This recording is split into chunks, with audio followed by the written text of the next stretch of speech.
You have gunshot residue all over you. How is that? You fired a weapon. No, I haven't. Okay, well, the evidence proves that you did. And this jacket, I just got out of my closet this morning.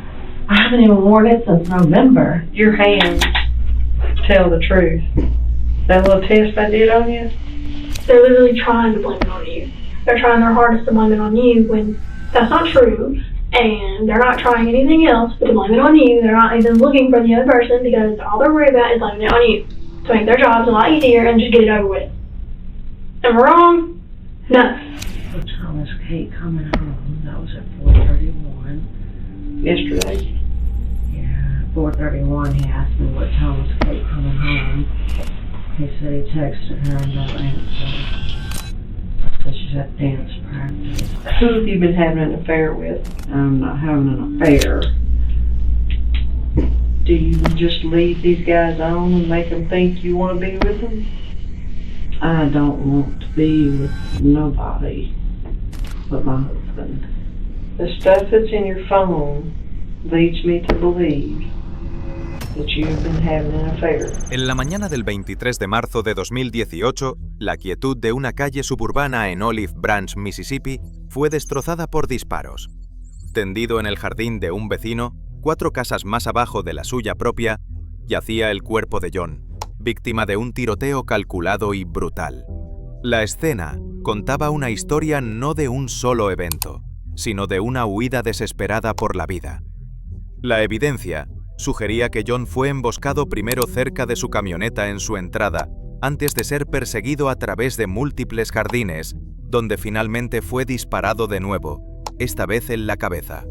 Trabajador de mantenimiento de larga data y padre, John simplemente salía hacia su turno de la mañana temprana, en lo que debería haber sido el comienzo de un día de trabajo rutinario. Su esposa, Ángela, fue encontrada dentro de la casa por los oficiales que respondieron. Ella afirmó inmediatamente haber estado profundamente dormida, sin oír nada hasta que la policía golpeó su puerta.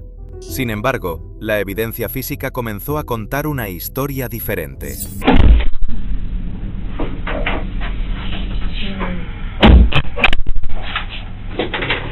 Now, this is just standard procedure. I'm going to have to read your Miranda rights because I'm going to be asking you questions and stuff like that, okay? You're not under arrest or anything like that, okay?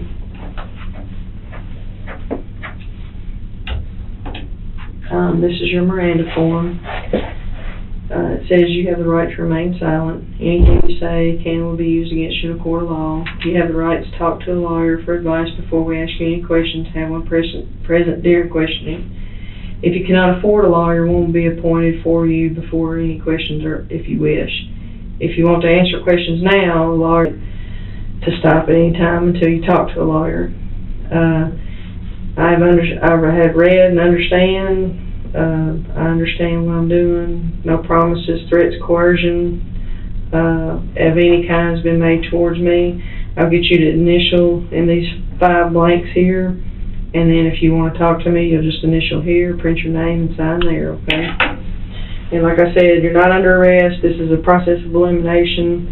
I mean, you're in bed, you know. Okay, so just initial all these. Yeah, then I read those to you and you understand them. Inmediatamente después de que su esposo fuera asesinado, la sospechosa Angela Wilty fue llevada a la comisaría. Inicialmente pareció tranquila cuando se le preguntó sobre el horario de la víctima John Wilty. Sin embargo, su historia rápidamente se volvió inconsistente respecto a detalles simples, como quién recogió a su hija y las actividades en la fatídica velada. Las primeras grietas en su testimonio comenzaron a emerger. Okay. So, what time did your husband get home yesterday? I know, I'll tell you.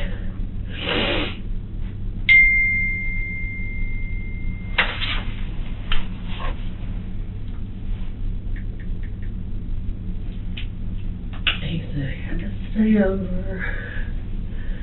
Just now leaving.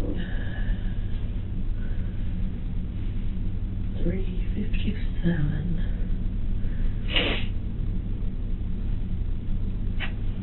So he left work at 3:57 PM? Yeah, he told me I had to stay over, and I'm just now leaving at 3:57 yesterday. Okay.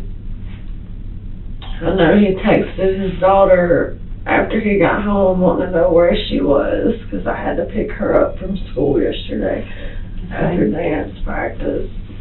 So what time do you think you got home? It takes about 35 minutes, so around 4:30, I guess. Because I wasn't there, I was still at work. Was he the only one home at that time? And then I picked my daughter up from school. No.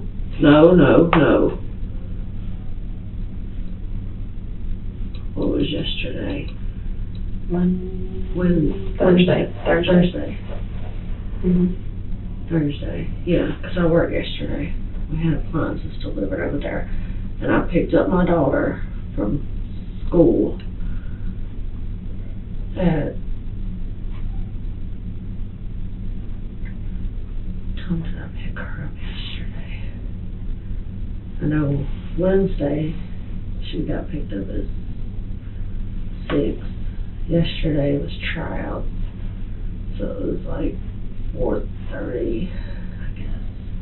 No, wait, what?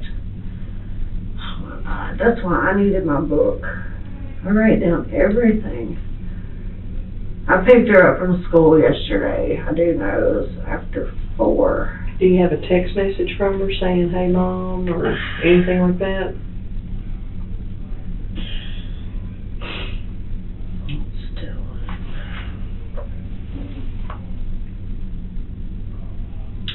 Okay, at 5:08, she texted me and said she was done. So I'll take that back, because I worked yesterday.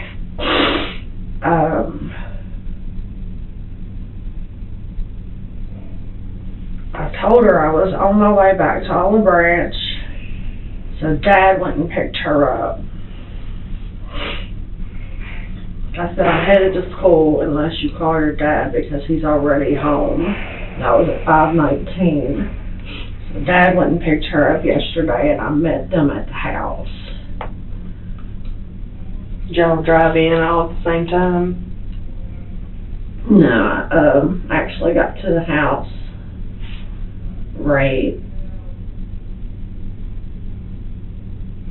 before them. And then me and her went to Walmart, because she comes in there and she's like, "Mom, Dad wouldn't take me to Walmart." She gets aggravated. She's this spoiled child. She's like, gotta have everything. So I had to take her to Walmart to get some stuff for a project. Okay. And when we got back from Walmart, he was in the bathroom getting ready to take his shower. La interrogación se desplaza a la relación de Angela con su jefe, llamado Xavi. Ella revela frecuentes discusiones con John sobre finanzas. El oscuro pasado de la pareja también sale a la luz. Cuando Angela relata un grave incidente de violencia doméstica en el pasado, revelando una relación turbulenta y violenta en la que John Wilty fue arrestado. And when he got out of the shower, he asked me if I picked him up any drinks or anything for work. And I said no, that I didn't, because he does a lot of the grocery shopping, because I work a lot. He works a lot, but he likes to shop, or I hate to shop. So he left and went to Walmart and bought some drinks, and he texted me a few times asking me if I needed anything. What time did he go to Walmart?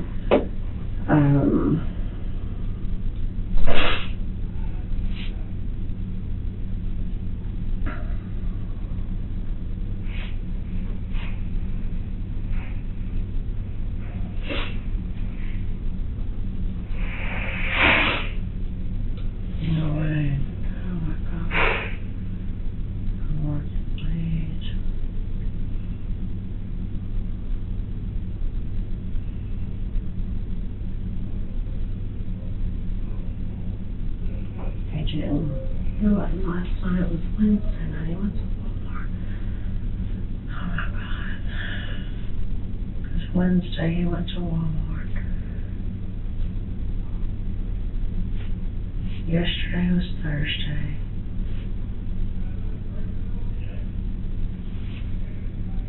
Looks really good, thank you.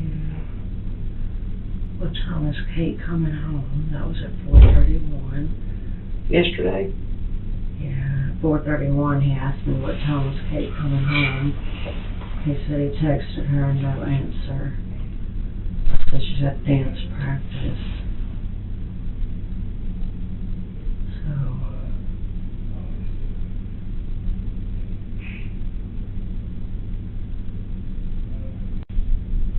dang, did he pick her up yesterday? Yeah. He had to, because she told me that he wouldn't take her to Walmart. And I went to Walmart last night. Me and her went to Walmart and got a few things that she needed for her project. Had to get the poster board. So it was Wednesday night, he went to Walmart and got drinks. Last night he just took a shower and laid down. He was tired. So he didn't go anywhere last night after he got home from work.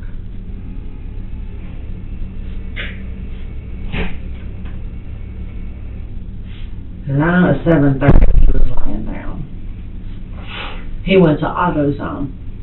That's where he went last night. Because I had the guy that I work for out of Florida, he's in town. And he came over and him and John took a ride to check out the truck. Because we've been having some issues with the front end of the truck. The Nissan? Mm-hmm. Okay. And we've spent like $800 or $900 in wheel bearings and control arms and all that. So we got into it, and I told him, I was like, John, why do you want to keep spending money? Have somebody look at the truck. Because him and I can't work on a vehicle together. I know a lot about vehicles, but he knows more. Love the man to death. So I told him, I was like, hon, why don't you either take it to the shop, pay $75 and let them look at it, or have somebody to look at it and give you an idea what's going on, instead of just replacing and keep replacing stuff that doesn't really need to be replaced. He was like, well, I don't know anybody. The guy that was supposed to come and help me never showed up. So what's your boss from Florida's name? Everybody calls him Shabby, but his name is Nisim, N-I-S-I-M. N-I-S-I-M. Benavi. Spell that again. B-E-N. It's a capital A-V-I. And, do you have his phone number in your phone? It's 631.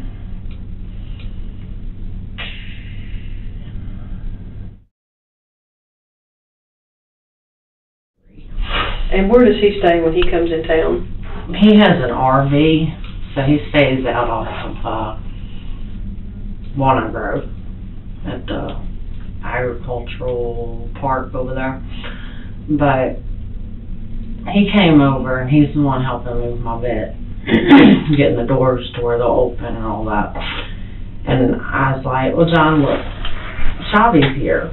Why don't y'all take a ride in the truck, let him drive it, and because when we're not working on houses, he's in Florida working on cars. They've got a shop over there. And I was like, maybe he can help you figure out what's wrong with it. So they drove, I don't know where they went, they took a ride, come back, and I was like, well, what'd you come up with? And John's like, I'm not sure if it was a control arm or what, that he hadn't changed. So he goes to AutoZone, and I don't know if the parts are in the truck or what, but he supposedly went and got the parts. And I asked him, I was like, well, are you going to fix it? He says, no, I'm tired. I've been at work since 4 this morning or something, because he got call-outs. Right. Sometimes he'll leave the house at 1 o'clock in the morning. So yesterday, when you got home, you got home at about whatever time He Pick it up.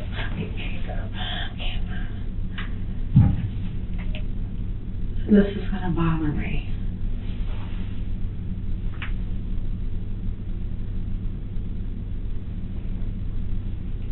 Do you have a text from Kate? I'm gonna ask her. Who picked you up from school yesterday, baby? Dad picked you up. Alright, and did y'all come straight home after that? Okay, and then after you got home, that's when me and you went to Walmart. Okay. Okay, baby. Alright, I'll call you back soon. I love you. Bye, baby. Yeah, I picked her up. Alright, so, And now I took her to Walmart to get her stuff for her project. okay. And did you and him argue at any point yesterday? Were y'all arguing, fussing? We have arguments like every other normal couple Mm-hmm. because we work a lot. We have a lot of debt over our head. We're just now getting to where we can see above water. Mm-hmm. And he like I said, he likes to shop, but he likes to do his own thing too. Right. So yeah, we had one of our normal arguments And what was that over about? money. Financial argument? Yeah. We had a big fight. It was August 21st. 2015? Yeah. And what was that argument over? He was drinking Jägermeister, which John never drinks hard liquor. He's not a drinker. I've got 4 Bud Lights that's been in my refrigerator for probably a year. Mm-hmm. He doesn't drink. Okay. He never drinks? He hasn't drank anything since he's been back. He might have drank 2. There was a 6-pack. He won periodically, but he's not a drinker. But on August 21st, he was drinking Jaeger. Yeah. Where did y'all live then? We weren't together. Okay. We were living separately. He lived in an apartment. I lived at the house, and he called me over to the apartment.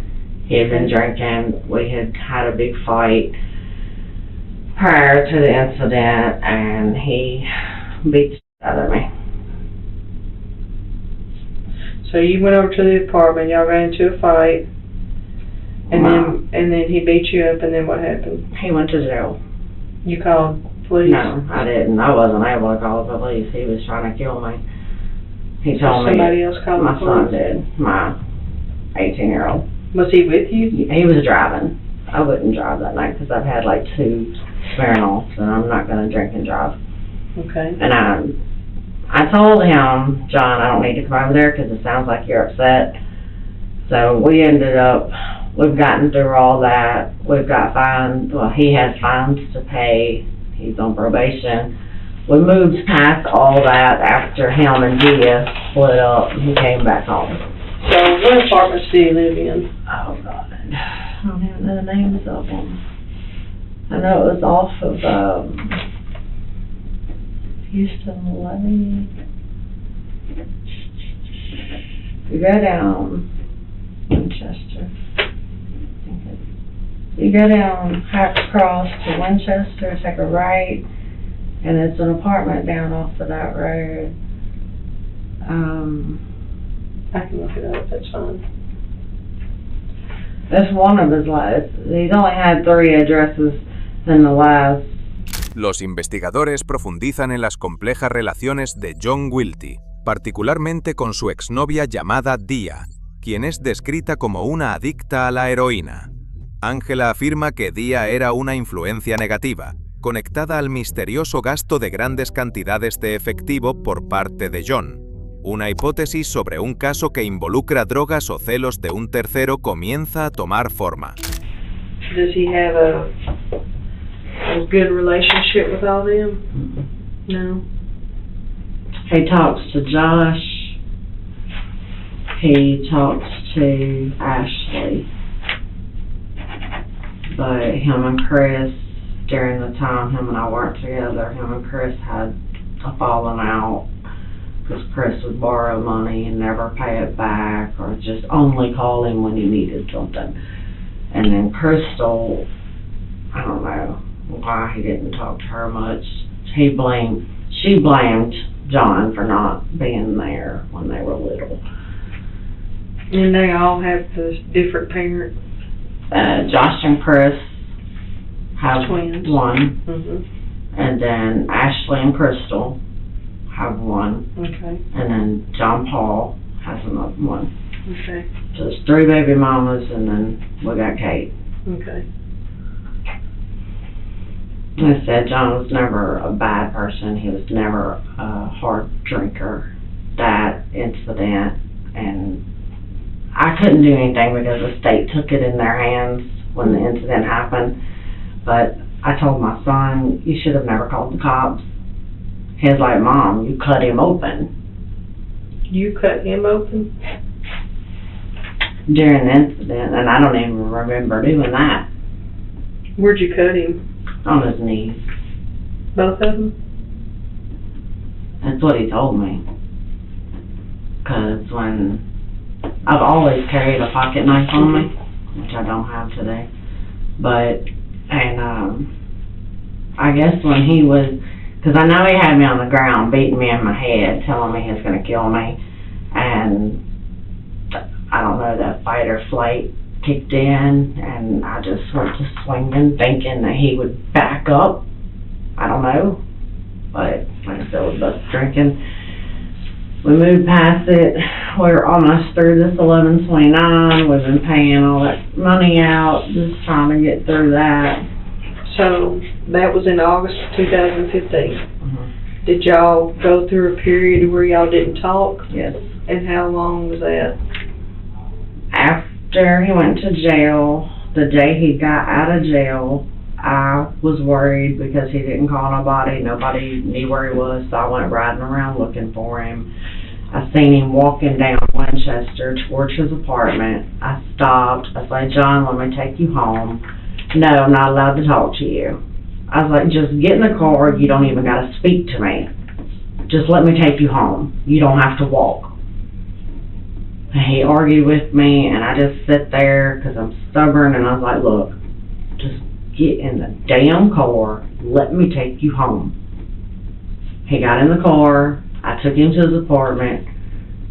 I told him if he needed me, call me, but I was going to leave him alone and let him gather his thoughts. I didn't want to fight. I hate fighting. Okay. You know, this is like the only person I've ever loved in my whole life. Mm-hmm. Never knew what love felt like. And I don't believe I could ever love nobody else again. But I left him there. He had his truck there at the apartment. Mm-hmm. And we didn't talk until November. I know lately he's kind of been on the edge. What do you mean on the edge? Everything, he's kind of snappy about it. But I try to tell him that's what pain pills do to you. I was on pain pills for many years, for all the pain, until they came up, said, okay, you got rheumatoid arthritis. They were just feeding me pain pills. They'd give me 120 a month, and I'd take one a day. And I'd just stack them up. Mm-hmm. But he got bad on pain pills, to where when the doctor just said, okay, we're not giving you any more, he laid on our couch for 3 days sweating. And I told him, I said, baby, you're going through DTs. You're just going to have to suffer this out. Because if he had a headache, I think a lot of it at the end was like, if he had a headache, he'd pop a pain pill. If he got up in the mornings and his body was stiff, he'd pop a pain pill. So where did he get all these pain pills? Recently, he went back to the doctor. His back doctor gives him like 30. Okay. I know he has brought pain pills home from work. Do you think he's buying them from work, or? I don't think that he's buying them. I think the guy gives them to him because John is like, okay, well, he feels, well, if you're hurting, here's your, you know, you can try one of these. He's super nice person. I know, and I keep telling him, you can't give people your pills. That's illegal. That would be like me giving you my pill. I can't do it. Even though you're my husband, I can't give you my pain pills. I'm sorry. I'll fight over that. I can't give you that kind of medicine. Go to the doctor. But he would bring these pain pills home, and he'd show them to me, and he'd be like, well, I don't remember what they are, so I'd pull them up, the numbers, and I'd tell him, oh, well, that's a tramadol. It's more of a muscle relaxer than a pain pill, but it does have something in it for pain. And I told him, I was like, you don't really need to be taking this kind of stuff. You're on probation. You do a drug test, and you have it in your system, and you don't have a prescription for it, you're going to jail. And I have done everything I can to protect you from all that. He wouldn't take his depression meds, he wouldn't take his high blood pressure meds, but he'd take a pain pill. And I know he hurt, because he's got like some disc problems in his lower back, where he was having injections done. I know he's got back problems.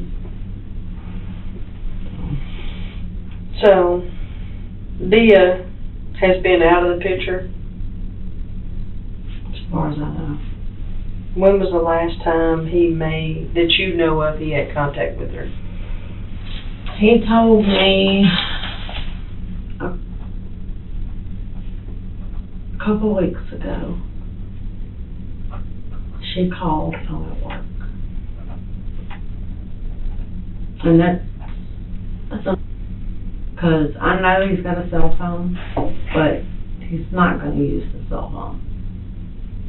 He's not going to use it to do what he wants to do. He's got a work phone. He's got an office to himself. You know, I even bought him this nice reclining chair. It's an office chair, but it lays back to where you can take naps at work. It's got this little footstool thing that comes out right here to prop your feet up. Bought him that because that's his second home. I don't know if I told you earlier, he worked like 23, 24, 25 hours last weekend.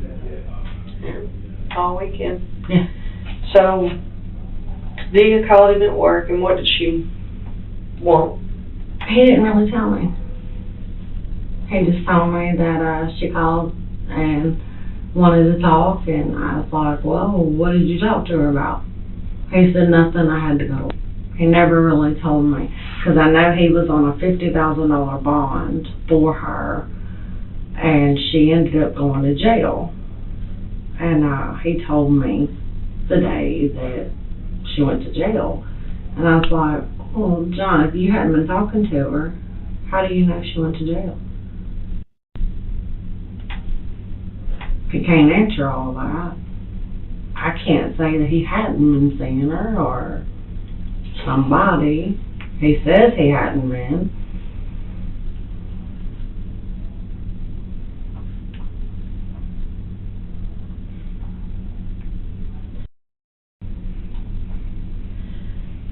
Did y'all fight about her last night? I've been leaving that alone. I don't accuse him of going out and doing nothing. He just tells me all the time, I'm being faithful, I'm not cheating, I don't drink no more, I don't want that life, I want us to work out. And the only thing I can tell him is quit bitching about money. So he brings up the financial part? Yeah, 'cause he likes to shop. And when he goes to Walmart and spends $200 or $300 on junk that we can't really cook, then I get mad. I'm like, your daughter's got to eat healthy. You know, if you want to eat cakes and junk food at work, do it. But I got to cook. I got to keep her healthy. She's in dance. Quit buying all the junk food. We don't need it. So you don't eat junk food? Do you take any pills other than what's prescribed to you? No. Okay. No. And all those pills you said you got, you stockpiled them, what'd you do with them? I turned them in, drugstore, they get rid of them for me. La atención de la policía vuelve a Xavi. Le preguntan directamente a Ángela sobre la posibilidad de una relación romántica, la cual ella niega vehementemente. La conversación también arroja luz sobre un detalle importante. El arma de la víctima, la de John Wilty, se dice que está en la casa de un amigo, lo que plantea preguntas sobre el arma y la evidencia física relacionada con el caso. And I don't take Linda no more. So you take depression medicine, why? Because I'm always depressed. Okay. I don't know why I'm depressed. They tell me I'm depressed because I don't associate with nobody. But that's just You don't have any friends at all? Your work boss, the one from Florida, He's my friend. so y'all all get along, you, your husband and him, y'all hang out or whatever? My husband tells him all the time, thanks for teaching me the things that I know. You hadn't had any type of relationship with that man? No. Okay. No.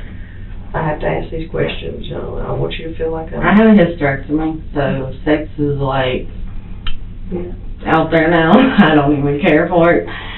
That's one of my husband's issues with me, because I can go months and months and months without it, and then maybe once in a while. But since the hysterectomy, I don't feel the same. Do you take estrogen replacements, anything like that? Do y'all fight about sex? No? He'll say something once in a while about, I wish my wife was more affectionate.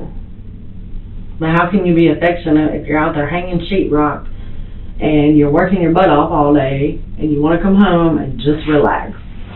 You know?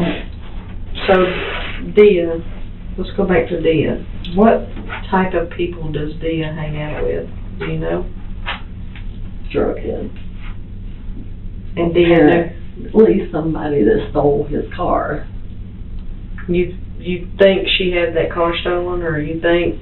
I feel deep inside that she did, because him and her were fighting for weeks. He would call me from his work and tell me about, well, she's getting later and later picking me up. One night I thought I was going to have to get him from work and take him home. Because, you know, once they do the needle, they're like out for a while. But I told him, it's like, look, you can come back here, stay in the master room, I'll sleep in another room, I don't care. Just please, you're too good of a person to deal with that. And you don't think he was doing drugs? I don't feel like he was, because John cares a lot about his job. He cares a lot about himself too.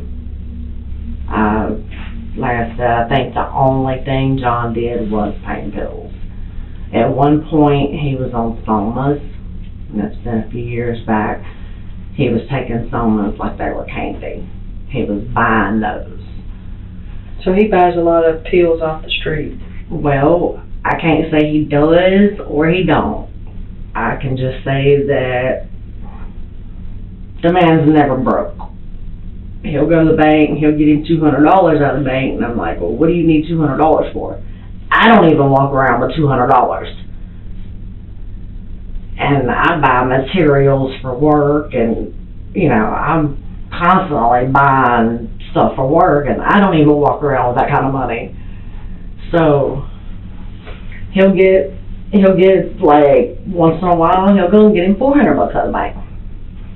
But then a week later, I'm like, you get any money? Can I get $10? Oh, I'm broke. But you just got $200, or you just got $400. So why are you broke? Do y'all have a joint checking account? Everything's joint.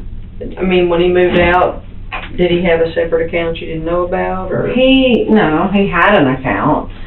I've always had access to his account because I know all of his information. So I was always able to look at his account. I just never told him I looked at it. I scene where they were shopping every Thursday. They were spending $300, $400, $500 at clothing stores for this girl, and I'm like, he's never done that for me. But I didn't say nothing, and that was his life. And, you know, the lights on his apartment was in my name. We've always been pretty close friends, even when we split up. Would you say you were real jealous of Dia? I wasn't jealous of her, no. Okay. Would you say she was jealous of you? Oh, yeah. She kept telling him all the time she wanted what I had. She had him, but she wanted a house. She wanted a car. But she wrecked his car a couple times. And I don't know what she was on, but I know she was on drugs. He told me many times that he bought her heroin. He gave her money for heroin. And he found her in the bathroom one night, lips all blue and everything. And I'm like, why would you want to put yourself through that? He's like, well, I thought I could help her. So John, even after he moved home, he was taking $200 or $300 out of the bank account? When was the last time he took a large amount out? Last week.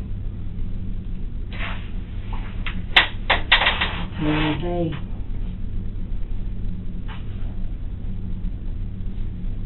Because my daughter went and asked him for $20. Because she come and asked me for money first. She won't ask him for money. But, I told her, I was like, baby, I don't have none. I had like $3 on me or something. I was like, go ask your dad. He just got some money out of the bank the other day, or yesterday or something. And, so she went and asked him for money, and he told her he was broke.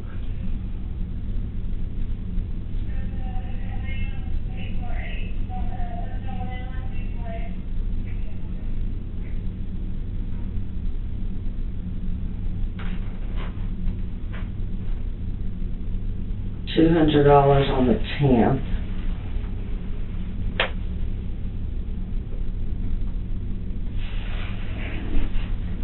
And you said he had a pistol? His friend has his. His is broken.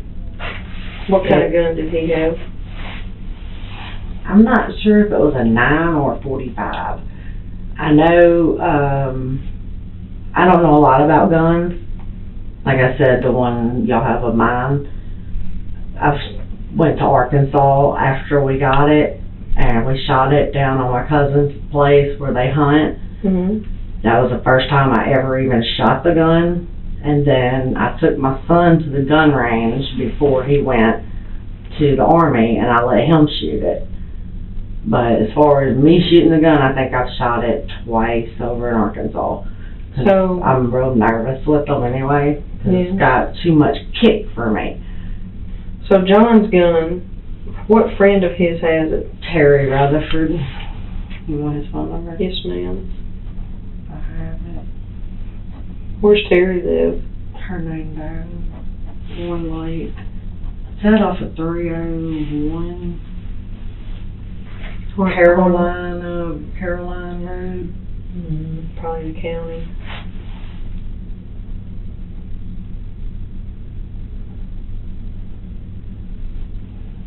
It's, see if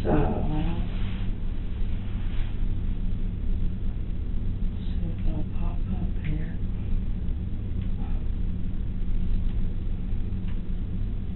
I know it's in my phone, so.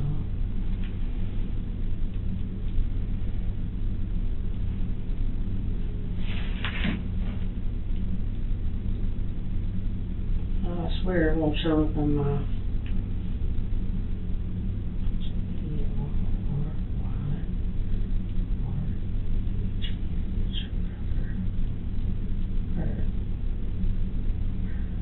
That's fine, we'll get it later. Well, it shows up on my text when I type it in to text him. So, how do you know Terry? He's just been John's friend for many years. It's 901. Mm-hmm. Okay.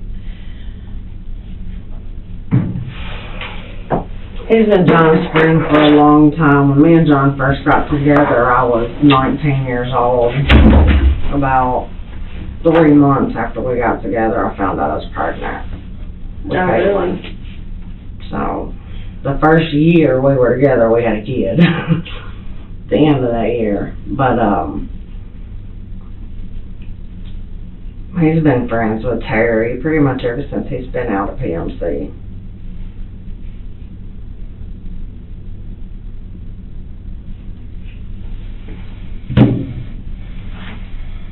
Does Terry work at PM? Okay. He's in the maintenance department. He's got another friend out there called me this morning, was asking about him, if he was gonna show up. His name is Franco Davis. You know his number too? Why did he call you? Well, because John always comes in at no later than 5 o'clock in the mornings to do, like, scheduling, get all the maintenance men. He's, the lead guy. And, he'll always, he goes in and does all of his paperwork, getting everything sorted out for the work that day. And Franco was calling and asking about him this morning. What time did Franco call you? At 7:06 this morning. And were you outside in the garage when he called? No, I was actually I was in my bedroom. I had an officer right there beside me. Okay. And what did he ask you? Was John coming to work today? And I was like, no. I didn't want to go into no details on what happened. And he was like, is John okay? No. What's going on? And I was like, I can't talk about it right now. Is he going to be back to work tomorrow? And I felt at that point I was under 20 questions. And I told him, I was like, Franco, look, John had some type of altercation this morning before he left work with somebody. I don't know what happened.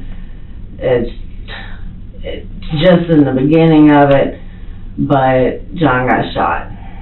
He said, where is he at? Is he going to be okay? And I was like, I don't think so. But I'll call you as soon as I know something. And the next thing I heard was, I gotta go. He hung up.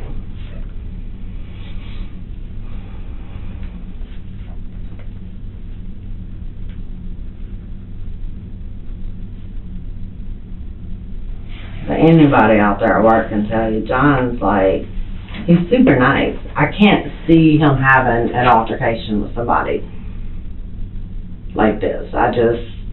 Unless he's doing something else that I don't know about. Like, what do you mean? Messing around with Dia and her group. I don't know. I know there's a lot of times he tells me he's working late, but he's told me in the past he was going to work late too, and he wasn't. I just take it with a grain of salt now. I don't go looking for him, and I don't check up on him.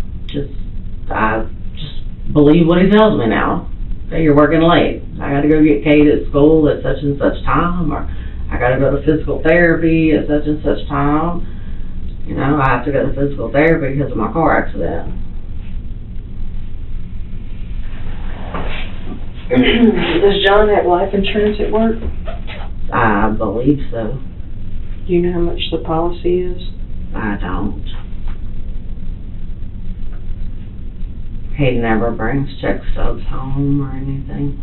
Since I went to that new system, in order, you know, every once in a while, like, he just made a loan over at Tower Loan right before Christmas, and he brought check stubs home then, and then he had to show a check stub to the court, so. So he has direct deposit, so he probably doesn't get a check stub. He has to go online or yeah, something. he can print them out at work. He used to have it set up on my phone, but every 30, 60 days or something, he's got to change his password. Mhm. So I don't even mess with it. I deleted it. I try not to like get. There's too much to keep up with. Right. I keep up with the bills, the kids, the groceries, the cooking. That's just too much. El comportamiento inusualmente calmado de Ángela despierta sospechas entre los investigadores. Aumentan la presión confrontándola sobre una gran cuenta de ahorros que no mencionó. Ángela intenta explicarlo como una forma de controlar los hábitos de gasto de John, pero esta ocultación alimenta aún más las dudas sobre su honestidad a lo largo del interrogatorio. And you said you went to bed what time last night? It was about 11, 10:30 or 11, 'cause I told my daughter to take her shower. She had a friend over last night. Right. What time did your friend leave? About 8:37. A little bit, maybe a little bit after 9, because they were doing their project for school. And after she left, I told Kate, I said, Kate, you need to get in the shower, baby. You need to get your shower done. You know, it was 10:30, like 10:36 on the clock, and Kate was still in the bathroom, and I hollered at her and told her it was after 10:30. She needed to get into bed. Okay. And what kind of gun do you have? It's a 9mm Ruger. It's loaded. Is it the LC9? I have my box to it. I left it on my bed, but I have my box, but I can't find my receipt. That's fine. Where'd you buy it? Sports Authority. It's in South Haven, the sporting goods. Sportsman's Warehouse? I think so. The big, like, Yeah, you know, if you go in and you buy a gun, they don't let you go out the front door. They always take you out the front, but it's through the office part. through the office area and out He's gonna. Sorry. Let me borrow your cell phone if you don't mind. I'm gonna do a cell phone dump a bit. Do you need to get a consent form? Either consent or I can do search Help me. warrant, either one. Can I text my daughter real quick Sure. and let her know not to? That's fine. It won't bother anything. It'll all be on there. Mm-hmm. Oh, okay. Yeah, it won't bother anything. Is there a passcode or anything? It shouldn't lock. Here, I'll take it off though.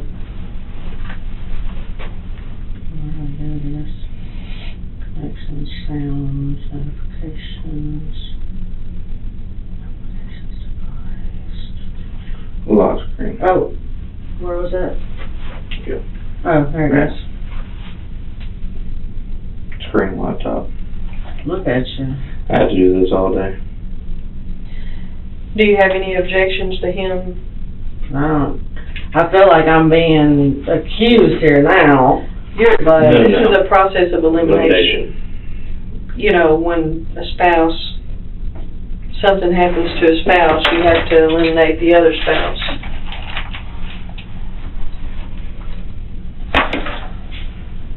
And I think we've been talking and trying to get a background here. I don't think anything's been said that would make you feel like you were, you're a boss in Florida. How long did you say you worked for him?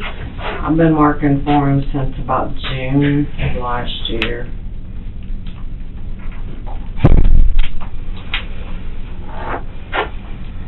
I went to New York with him and done a house over there. My husband lost him, is the only reason I was allowed to work for him. And he knows I'm not doing nothing. I don't have that drive to do nothing. I just walk to work. So, if I go over here to the trailer park and pick your boss up from Florida, is he gonna say the same thing? No relationship between you and him at all? He's actually in off of Walnut Grove. Right, Yeah, Memphis. but yeah, What did I say, Walls? you said over here at the trailer park. Well, that's what I meant, the RV park up there. If we go up there and talk to him, is he gonna tell me the same thing? He'll come here and talk to you. Okay. He's worried about me right now, so I didn't text him this morning. Told him I couldn't come in. Who did you call earlier and say you couldn't come in? Him. And what was he asking you? He was asking me what was going on. I said I couldn't talk about it right now. Just I can't come to work right now. Okay. But I don't know, he wanted to come out to my house. And I told him, I said, no, everything's gonna be fine. I'm okay. What do you think about that, Joe? He asked me if my daughter was okay, because apparently he feels like something's wrong. When I told him I couldn't go to work, to never miss work unless I'm sick. And if I'm sick, I'm gonna tell him I'm sick.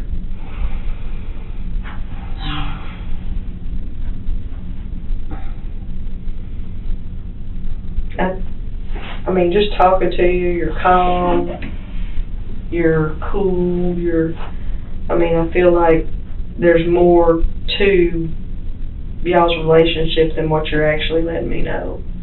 You're using your husband, y'all fighting and not getting along and all that. Me and my husband hadn't been fighting, like, just recently. Like, Because he's stressed. He is very stressed over money. Because he knows he owes a lot of money to the court. And managing money. how much money would you say you have in your account right now?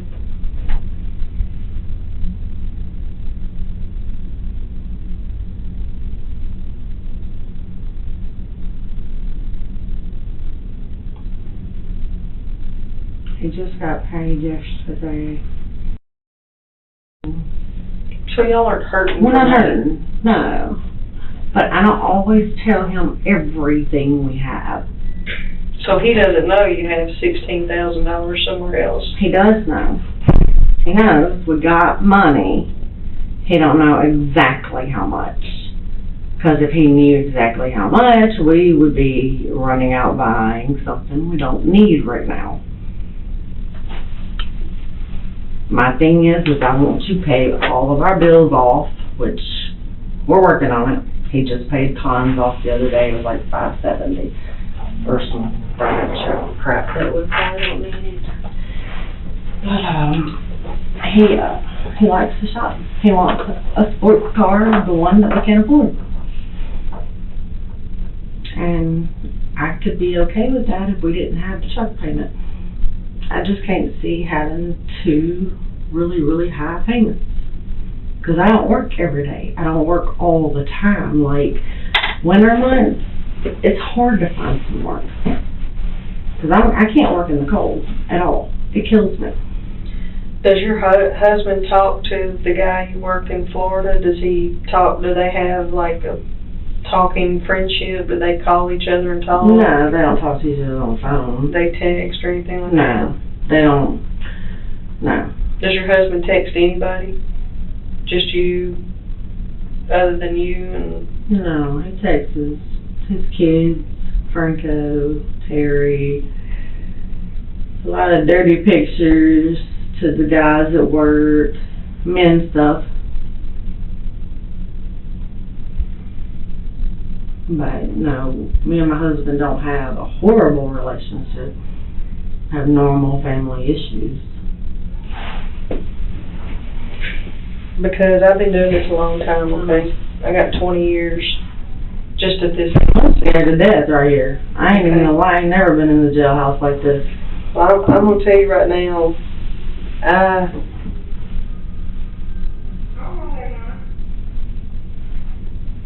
was geared towards thinking you shot him, okay? And then I looked at the crime scene, and I walked it, and I looked at it. That man was running for his life. Somebody was after that man. He ran 4 houses from your house. And he was scared for his life.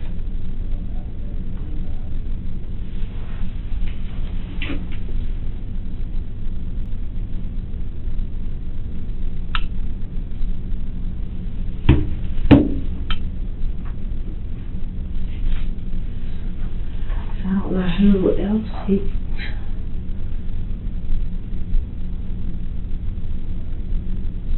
Do you remember seeing the towel on the ground? I've seen that. Is that y'all's towel? I don't remember ever having a towel. I don't know. Have towels that color? I don't think so. So you don't know where that towel came from? Did he have one in the truck that he sat on? Did he have one in the back seat? I don't know. I never get in the truck. My daughter drives the truck when she's with her dad. So basically you and your husband exist in a house together and y'all pretty much have separate lives. That's what I'm hearing from you. We don't really have separate lives, but, you know, we both get up, we go to work. He leaves early as crap, so he's tired when he comes home. And he's in the bed earlier than me, because I'm not going to go to bed and go to sleep until I know my daughter's in bed. That's my main focus, is my kid. So when he gets up to go to work in the morning time, does he take a shower? Mm-mm. He doesn't take a shower to go to work? Mm-mm. He takes a shower as soon as he gets home at night. He comes in, he goes to the bathroom, and he's back there about an hour in the bathroom. He watches Netflix on his phone, so he'll have like a little speaker and his Netflix sitting up on the little shelf beside the toilet, and he'll watch that and sit on the toilet, and then he takes a shower. Sometimes he'll come in the kitchen and cook. Sometimes I help. Depends on what he's cooking. A couple nights ago, he made something, spaghetti. What did we have the other night? He cooked something, and we ended up sitting down watching a movie in the living room. And Kate, she's like, I'm not watching this. Now teenagers are. So she goes to her room. And he asked me, he's like, do you want to go to the room and finish this? I was like, if you want to, but I know I'm going to bed. And I know he just told me the other day he's ready for some time off. And I told him, I was like, John, I've been telling you, honey, you don't need to be working that much. I'm younger than you. I'm like 36. I can handle it better than you can. You're getting old. So, this Kevin guy you work with, what's his name? Kevin Johnson. Mm-hmm. That's one I work with in Memphis. Real good Christian guy. See him about maybe... Utilizando evidencia del teléfono móvil, los investigadores asestan un golpe decisivo. Anuncian que todos los mensajes eliminados pueden recuperarse y confirman que sus contenidos indican claramente una aventura extramatrimonial. Las negaciones de Ángela ahora se enfrentan directamente a evidencia digital irrefutable, poniéndola a la defensiva. On these cell phones, when we dump them, they can get all the deleted information and all the current information, okay? So if there's something in that phone that would implicate you in anything, you need to let me know now, okay? Because this is the critical point right here, okay? So if you've been having an affair or anything like that, I need to know it. I ain't been having no affair. I talk a lot of shit with people, but I ain't been having no affair. Like, who you talk shit with? Shit with everybody. But when it comes down to sleeping with somebody, that's my husband. If I'm gonna have sex with somebody, I'm gonna have sex with my husband. Remodeling something. And Kevin, does he do drugs?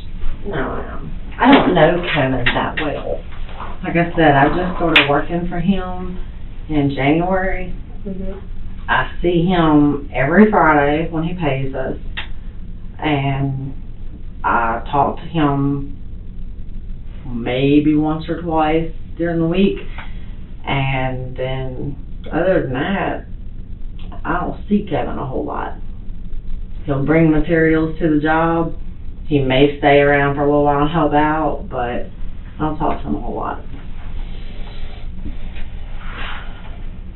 And there's no other weapons in that house? Not that I'm aware of. And I'm gonna pull the shell casing out of that door and send it to forensics and match it with your gun. Okay. You won't be able to get your gun back until that's all done with, okay? Okay. Alright? So I have the box and all my paperwork on it. I just don't know where my receipt is. That's fine.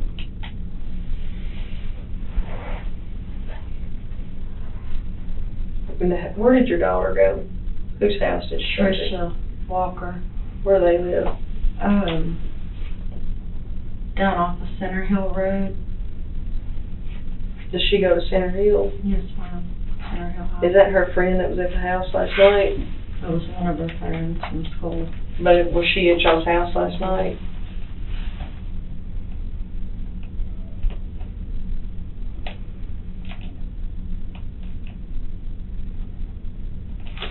And you said that towel didn't belong to you? I don't think so. I can't say 100% though. Do you not have like one certain color, or do you have multiple colors? I've got some towels that I've been washing lately that I don't know that I've never seen them. But I do a lot of everybody's laundry. Everybody, all three of y'all? No, I do. Ours, I do my dad's, and I do my stepdad's, which they live in the same house. So I'll go and get their laundry once a week and do their laundry. Your dad and your stepdad live together? Weird. It's my name dad. My mom was with him. He's my dad. And the other guy, my mom was married to, like, 36, so years and years ago. Where do they live?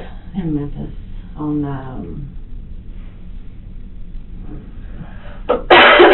Site Avenue. Where? Site Avenue. Site Avenue? Do they do drugs? No, my dad's full diabetic. He just got back home from the hospital. I call the other guy my stepdad because I don't really know how to refer to him other than my mom's ex-husband, which kind of sounds weird because my mom's ex-husband and my dad's living in the same house together. So, and I work with him. Theo and I both work together for Kevin and for Shabby. Your stepdad and your dad? Yeah, we all work together. For Kevin. And Shabby. La policía presenta su hipótesis. Angela estaba teniendo una aventura y Shabby podría haber estado involucrado. Revelan que la víctima, John Wilty, planeaba dejarla inesperadamente. Angela suelta una bomba. Su padrastro, con quien trabajaba, tenía una condena previa por asesinato, abriendo una línea de investigación completamente nueva y compleja. How did you meet Shabby? Theo. Who's Theo? Your The stepdad. And you've never had an affair with Shabby? No. But you've been to New York with him? Me, yes. I've been to New York with him. I've been to Florida to his and his wife's house. Was she there? Yes. Where do they live in Florida? Hudson.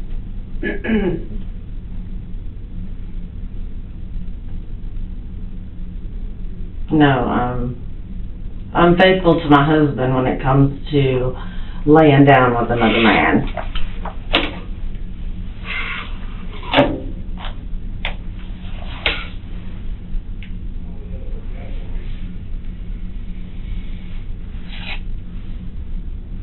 Do you think your husband was out buying drugs when he would take money out of the account? I can't say that.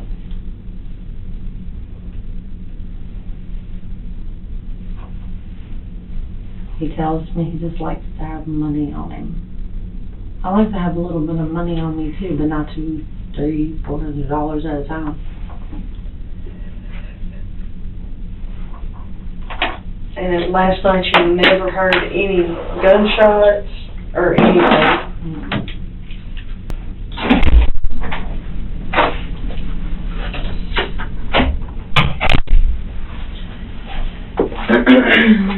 Okay.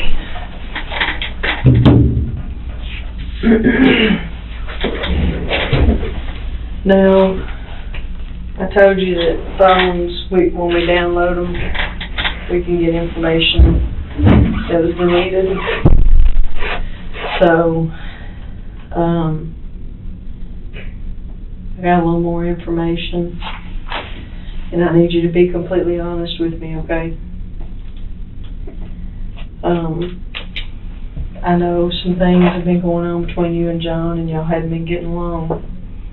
We've been arguing a good bit, but to me, it's normal crap because we argue about everything. Okay. We're totally opposite, and no argument is worth all this, honest to God. Any argument him and I've ever had is worth this. Well, by looking in your phone, there's some things in there that I think you're being deceptive about, okay, with me. What? Like, these people you talk shit to, like you said. Who have you been having an affair with? I'm not having an affair.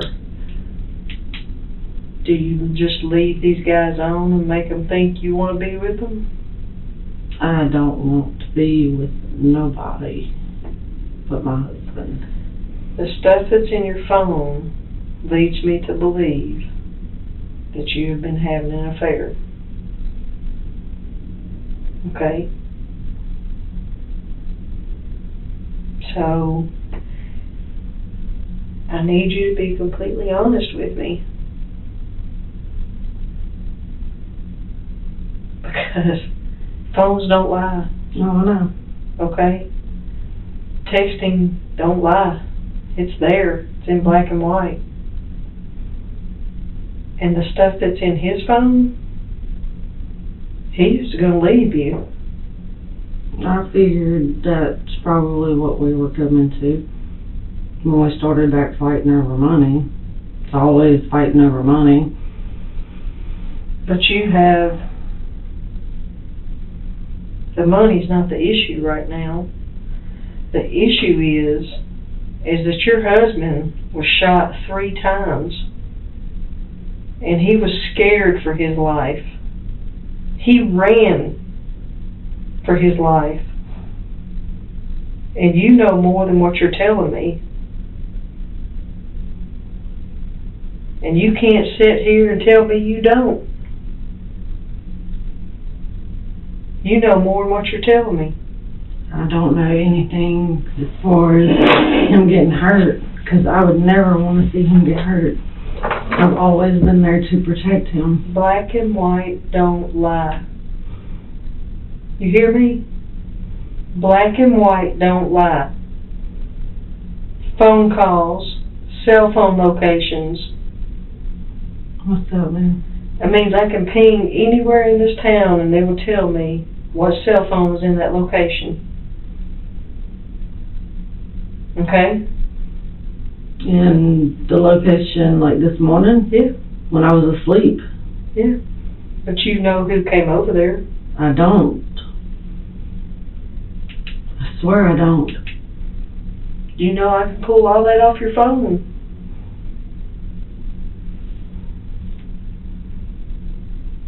I've got it downloaded right now.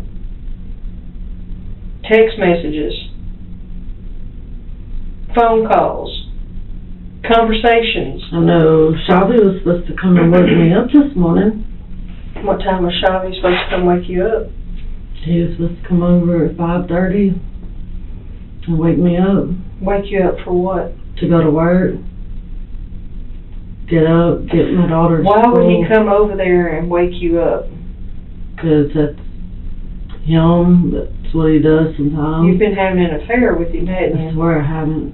I've never slept with that man. You've been leading him on? Nope, we've talked, we've got a lot in common, but no. I'm not screwing around on my husband.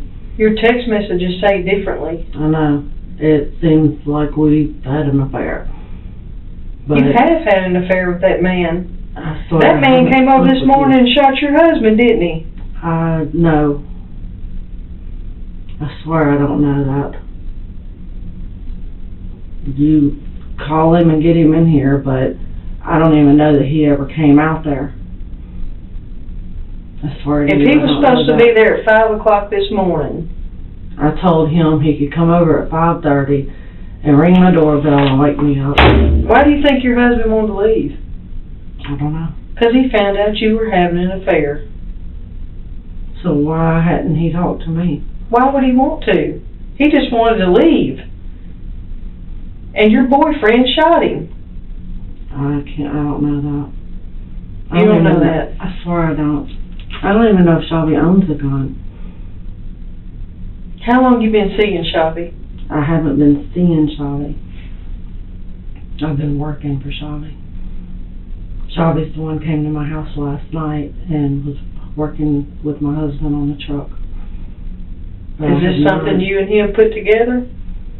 What? You and Shelby, is this something you and him put together to get rid of your husband? No.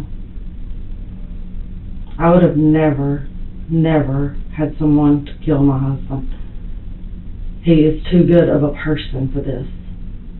He could have had a better life. It's not worth killing somebody to be with somebody. It's not worth it. That's crazy. Have you led Shelby to the point to where he thinks you were gonna leave your husband to be with him? Shelby knew me and my husband were arguing and had some problems. Shelby talked to me. He tried to guide me a little bit, but we've never slept together. What was he guiding you to? Telling me how, because I suck when it comes to words. I suck when it comes to trying to talk to somebody. What, by your text messages, you don't have a problem at all I don't have a problem talking, to other men, well, yeah. okay? You don't have a problem talking to other men.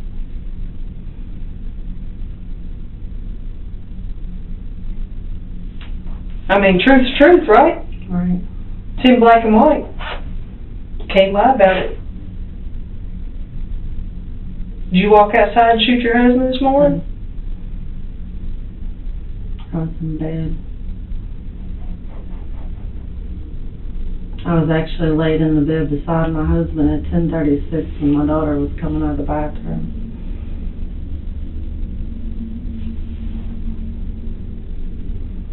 I don't believe you. By reading your text messages, I don't believe you one bit.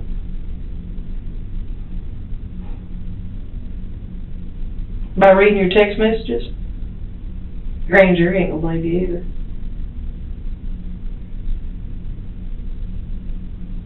I've never hurt my husband. You know who did? Not like that. You know who did? I don't. How long have you and Shelby been talking? I've been working for Shelby since June. So y'all been talking Oh, since no. June. You've been leading him on since June. I hadn't been leaving him alone. By your text messages, it's different things. I hadn't let nobody on. When you talk to a man like that, what do you think it does to him? Woman to woman. If I talk to a man like you talk to Chavez, or Chavez, whatever his name is, that man's gonna think you wanna be with him. Right?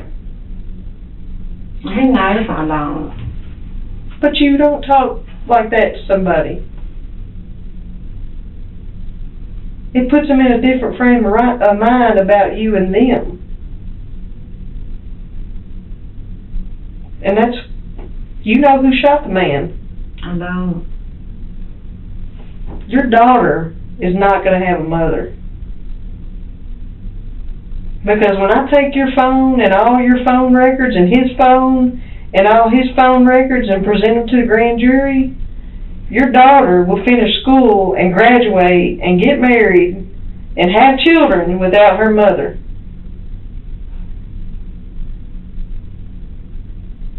Cause I'm gonna put the hammer on you. How do I do that?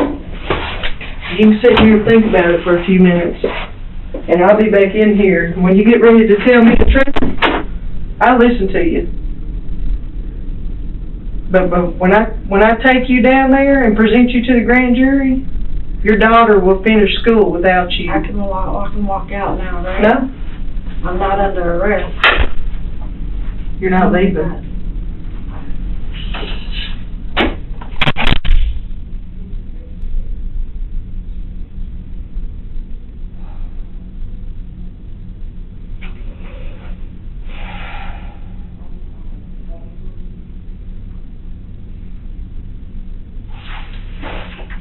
I shot my fucking husband.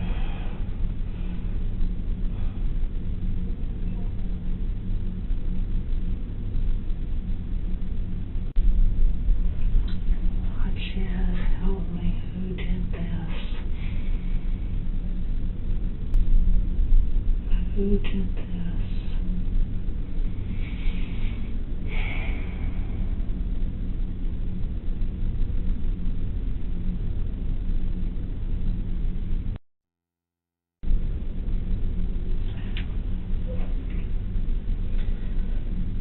Who did this? Lord Jesus, please help me. Who did this?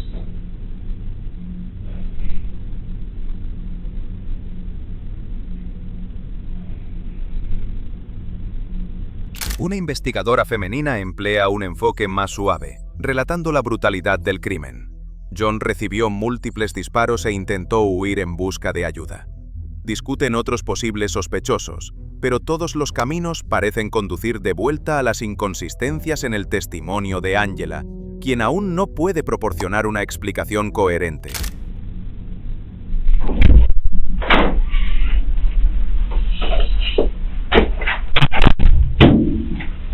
I don't mean to be mean to you, okay? We just gotta find out what's going on, okay?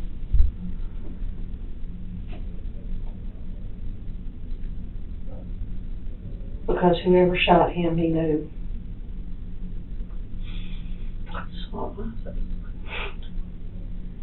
Whoever shot him approached him at the car and shot him. He ran, screaming and yelling for help. He was shot twice in the chest and once in the head. Oh my God.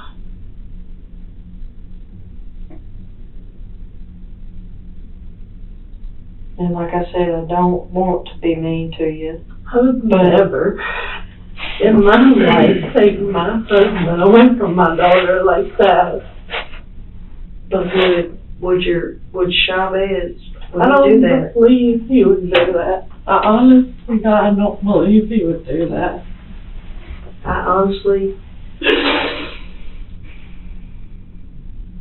I know the man was scared to death. And the man, whoever, scared of somebody had a gun pointing to me. he ran. He ran through the yards, out in the road, back into the yards, and was shot again.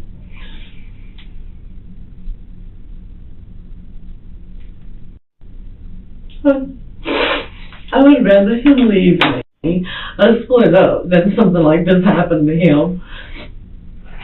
This is a terrible, terrible, unfortunate event for you and your daughter and his children, because now they don't have a father.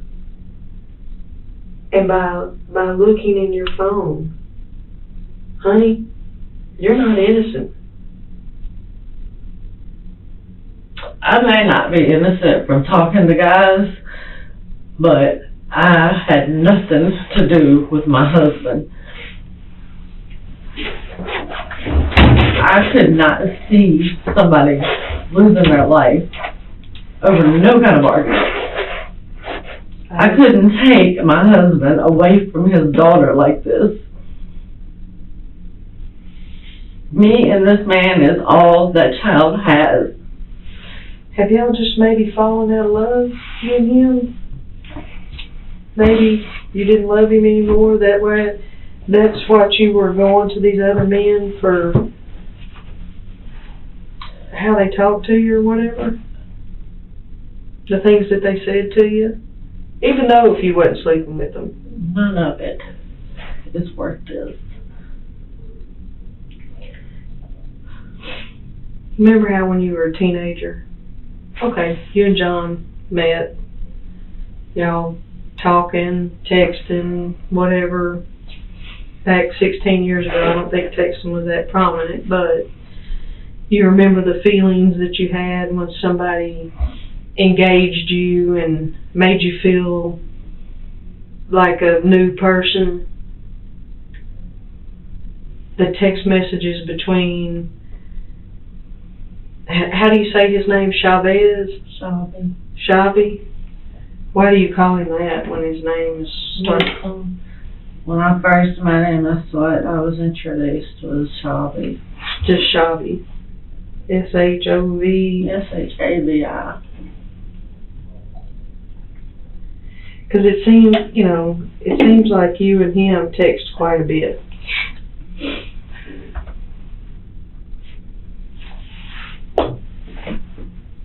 I mean, did he take it the wrong way, I wonder?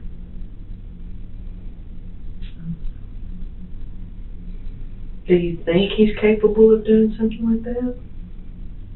I don't think so. Anybody that you hang out with, do you think they're capable of doing something like that? I wouldn't think so. I don't hang out with the Right. bad crowd. I get up, I go to work, take my daughter to school, I go to work. I work all day and I come home. When you're at work, do you flirt with those guys? I work with Theo. Which is your stepdad? That's the only person I work with. I work with Shelby, and normally when I'm working with Shelby, Theo's with me, or my dad's with me. Have you met Shelby outside of work without anybody else? A couple of times, but Were y'all in nothing. public? Were y'all? Yeah, definitely Motorhome? public. I mean, apparently things have gotten so bad that your husband texts several people about rooms for rent. He wanted to leave you. Well, now he got tired of me working all the time. He did tell me that. Because sometimes I work till 7 o'clock at night. But it seems like to me y'all both worked a lot. And that's what I kept trying to tell him.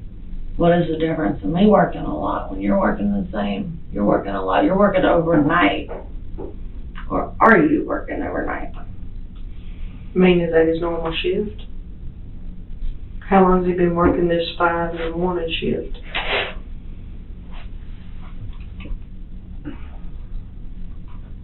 For the last couple of years. So just maybe 2 years or more? Maybe a little more. And he never got into an argument with anybody? I don't know. He doesn't talk about work. I know he was stressed out from work. He just told me he was ready for some time off. And I told him, take some time off. You got vacation, take it. You want to go somewhere? Take it. I'll take off. And you don't think Kevin would shoot him? Kevin doesn't even know my husband. Your husband doesn't know him either? No. Kevin, he strikes me to be the upstanding Christian type guy. So you said your gun was where? Who used to have your gun? Rodney. I let him have my gun because when I go to the military post, I can't have it on me. And I don't like to carry it around in my car because I'm not technically licensed. I heard in Misisipi you can have it in your car. It's open carry. Well, I leave it in my car. The other night when I left my car outside in the driveway, I took it in the house and stuck it down beside my bed, kind of under my bed. Because I knew if my husband seen it in the house, he was going to flip out. He was going to have a conniption fit. Does he not like guns, or he just can't He's be not around allowed them? to be around them. And I forgot to put it back in my car. There's a Mississippi Department of Correction card in his car. Mm-hmm. Is he on parole Probation. through the Mississippi Department of Correction? He had it transferred from Tennessee to here. So he got felony charges in Tennessee. I think, I'm not sure. The paperwork's in the truck. Okay. I was just wondering, because normally if you're just on probation through a regular court, it's just like probation through the court. Yeah. But he had a Department of Correction card. So I didn't know if he had felony charges or not. I don't really know I didn't go to court that last time because I had to work that day. I was going to court with him every time, but just like they just kept postponing it, so I was like, look, they're probably just going to postpone it again. When did he move back into the marital home? August. 16?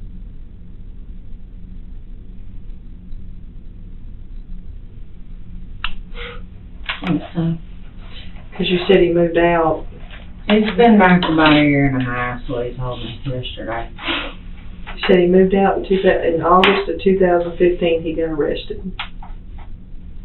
Mm-hmm. So he moved in back home when August of 17.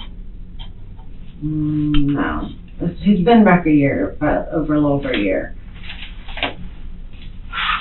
So probably 2017 he moved back in. This is only 18, Right. so August. Wait a minute, so this is only March, so it'd be 16. So he was only gone a year. Y'all were separated for a year from. No. When he first moved out, he moved in one apartment. Then they stayed there. Who's they? Him and Kyle, his roommate. So Kyle's who he works with, right? that he can't stand. He don't like him. They live together. Yeah, he don't like him now. What happened there? Shit. Like what?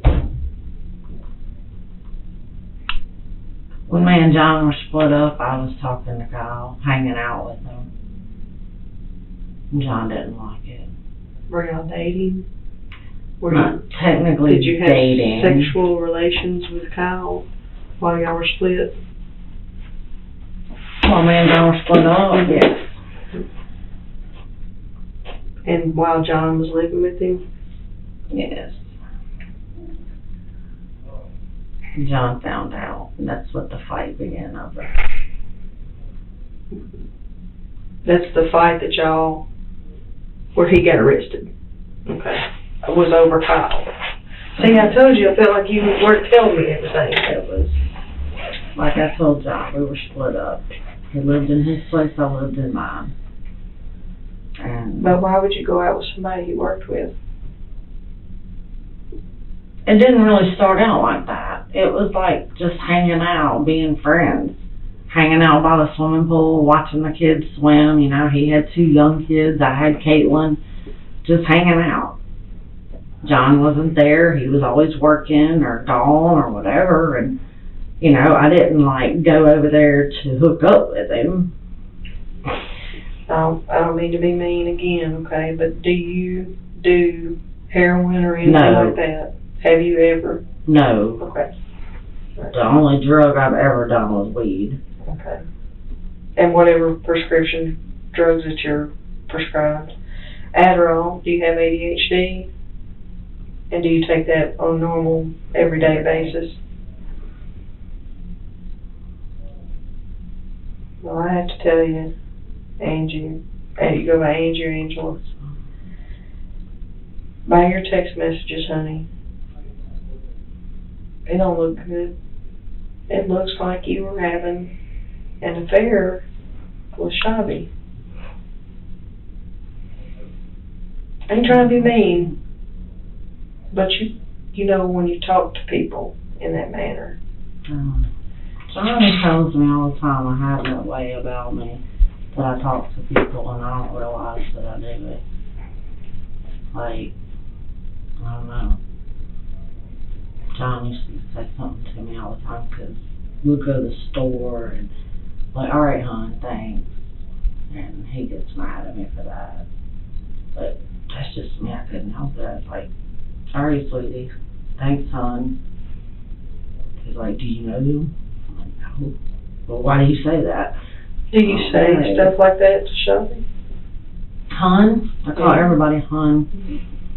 Do you say, okay, sweetie, okay, darling? You know, Just, do you think maybe that this man's gotten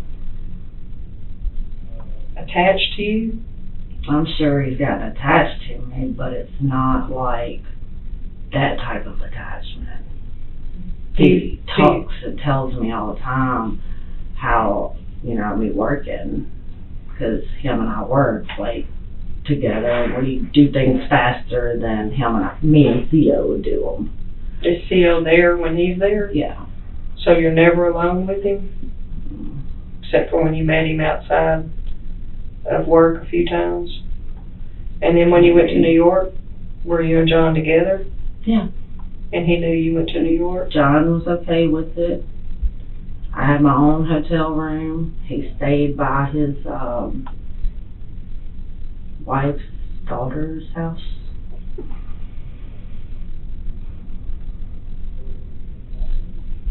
And what did y'all do in New York? Roofed a house. So this man works all over. He owns houses. He owns houses in New York. He owns some in Florida, and he owns debris here And you've worked for him how long? since June. Of last year? This year. And John moved back in August? Mhm. And John's actually came out on the job with me when I was working in Memphis with Shelby. John's talked to him a lot when he's like out. Has Shelby been arrested that you know of? I don't know. I don't know anything about his background. The only thing I do know is he's from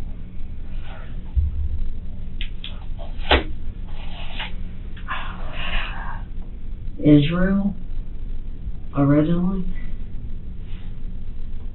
but lives in Florida. And I know he lived in New York at one point, and then him and his wife decided to move to Florida where it was warmer. How old is this man? 40, 50s, 60s? He's in his 50s. So he's approximately the same age as your husband, maybe? I guess.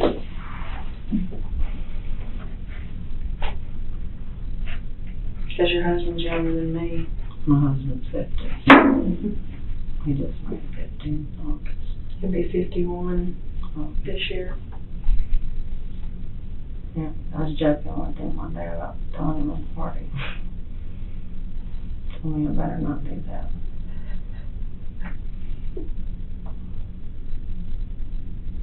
I'm only trying to find out who killed him. I want to know who. No, I'll be sitting on my front porch every day now. Whoever approached him at the truck knew him. He was comfortable with him. He was comfortable with who shot him. And then they chased him down.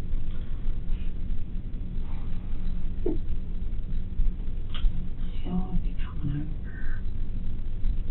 'Cause nobody ever knows what time he's leaving for work. That's the thing. Shelby knows. Shelby, he knows that he leaves early, but he didn't know that my husband was going to be gone at 5:30. But he knows. I just told him he could come over and ring the doorbell at 5:30 To wake you and your daughter up. to wake me up. My daughter ain't going to hear crap. She's kind of like me. I just don't think he's got it in him, honestly. But you don't know, do you know when his birthday is or anything like that? You know how to spell his name. I've had to write it on a lot of papers. I don't even know if that's the correct spelling. The shabby part. Now, Niece will not deposit his money in his account every month on his rental properties. Do you go pick up rental checks for him? Mm-hmm. And if I can't get by there, I'll get my dad to come by there and get it for me. And then I'll get it from my dad, and I'll go put it in the banking account for him.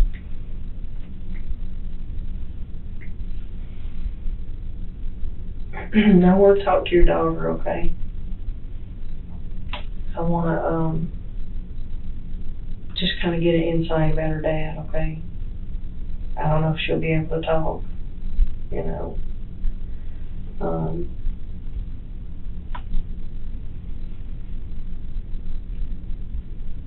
But your husband was wanting a divorce.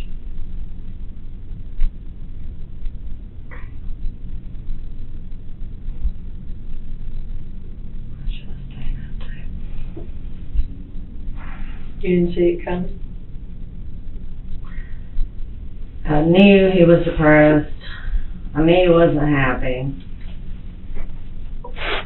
I know he argues money. I know he makes a lot of money. And he wanted a car. He wanted a fast car. It cost a lot of money. Well, he talked to several different people about renting rooms from him.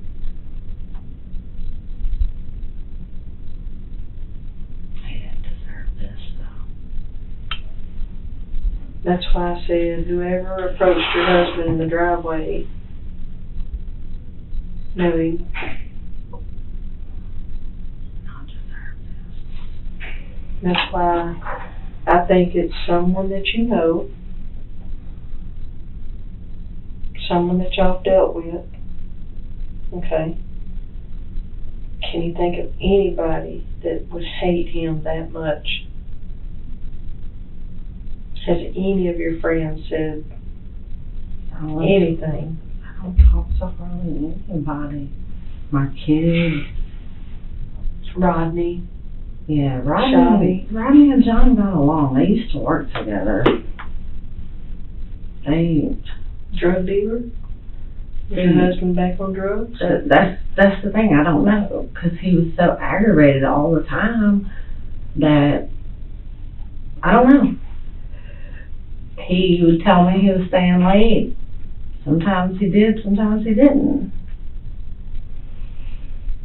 But I wasn't gonna not believe him and just do what I used to do. What did you used to do? I used to ride around looking for him. Did you ever find him? Mm-hmm. Where'd you find him? Always at a female's house. Same one? Different one? Two. Who? I don't know the one girl's name over in Memphis. I don't know that he'd mess with her again. No way. But I think if he was messing with anybody, it would have been Dia. Do you think he was in love with Dia? Yeah, he told me he was. Do you think that Dia could do something like this? I don't know, she had scars of them. The guy that had the car, when me and John got out riding around looking for the car, the guy that was in John's car actually hit me in my car. Well, I wasn't driving, John was driving my car. And John pulled up in front of him, and that dude hit us and pushed us out of the way and took off. So who was that guy? I don't know. They never called him. Mm-hmm. White guy, black guy?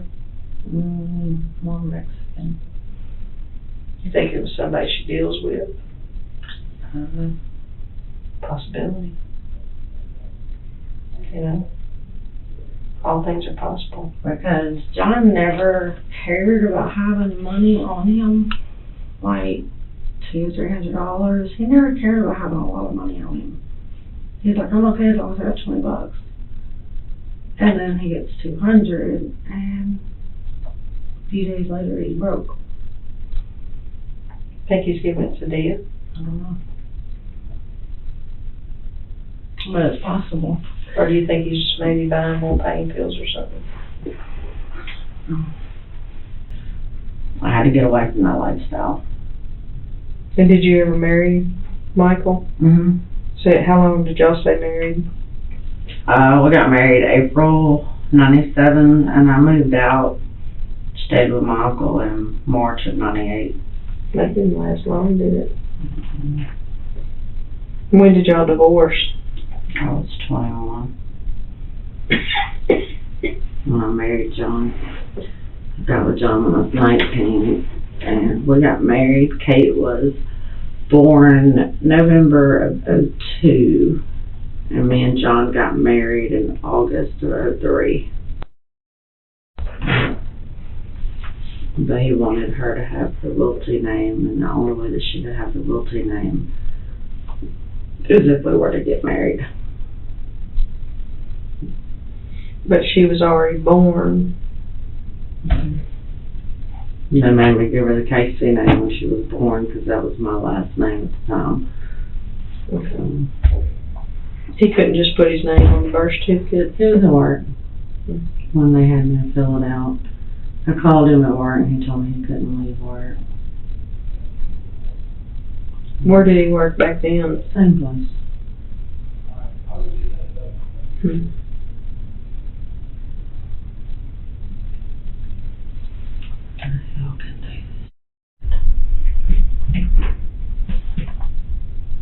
Can you think of anybody else who wants John hurt?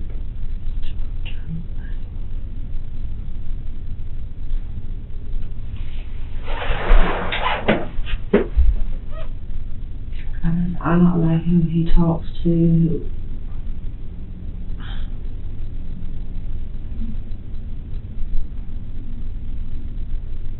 Where he goes.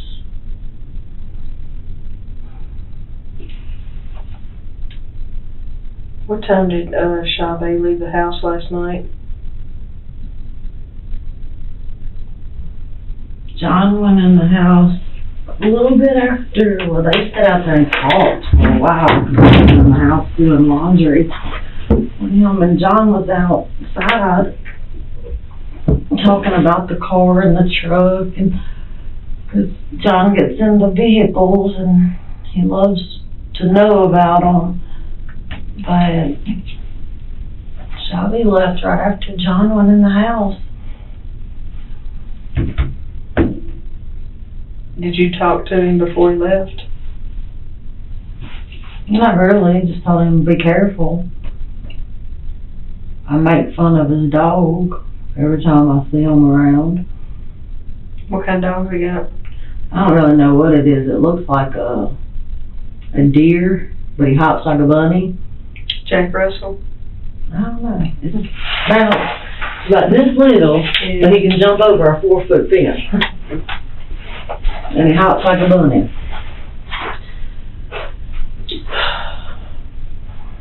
You hungry? You want anything to eat? I'm just cold in here. Yeah, it's cold as hell in this building. I'm trying to get a timeline because your text messages are very incriminating. Okay? Very incriminating.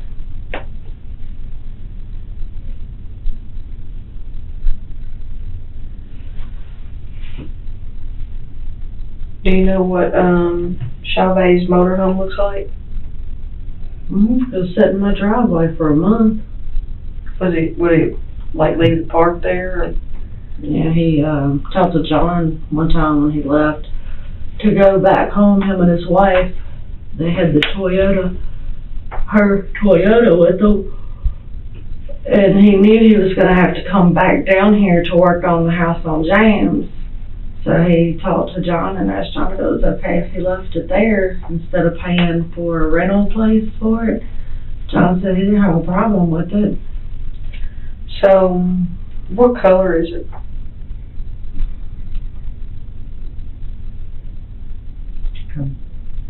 White, I guess. They got Florida tags on it, New York tags on I it. think it's Florida. Is his wife up here with him now? Mm-mm. the home. Does he come up, is it normal for him to come up here and her not be here? Yeah, she doesn't like to be around work. Like, She just likes money. she likes to travel. She likes to go to New York and see her grandbabies and stuff like that. Can I go hang outside? You want to smoke another cigarette? I'm not going nowhere. Oh, I know, we got fences. I'm not gonna go nowhere. I'm not my. Hey, is this it?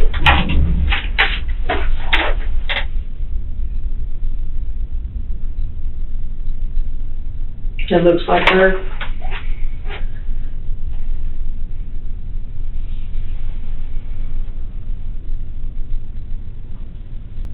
Hatchie Cove. She must live up there in downtown. That's where they used to live.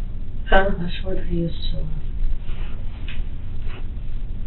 That's Cordova area. Yeah, that's where John used to live with her. She's got, it just shows me 3 arrests on here. And then the other ones I'll have to call and ask them about, but she's pawned all kinds of stuff. A lot of his tools. Yep, all his tools, Mm-hmm. computer, jigsaw, Computer was DVDs, my daughter's. electric jigsaw, furniture dolly, cordless drill, drywall, stuff, Yeah. laptop, notebook, headphones, iPod, cameras, TVs, gold necklace, wedding bands.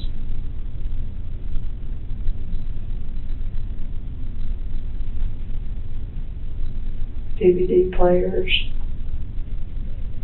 diamond pendant. She's not a true character.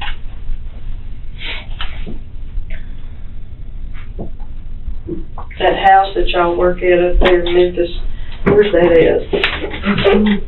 The one that y'all are working on now. Is that what he's up here for? The one that Nissan is up here Yeah. for? Oh, it's on Park Avenue. Park Avenue. 3051 Park.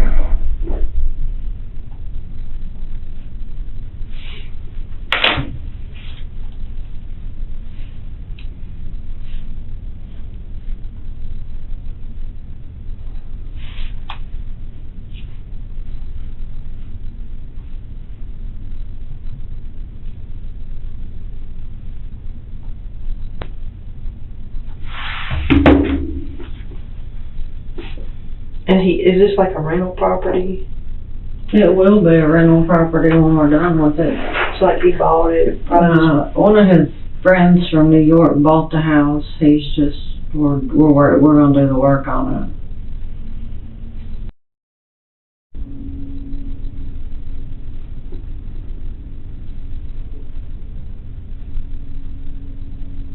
It's a duplex.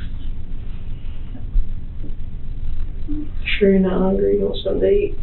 No, it's just sick. I can understand. I'll be a while for I eat again. Now,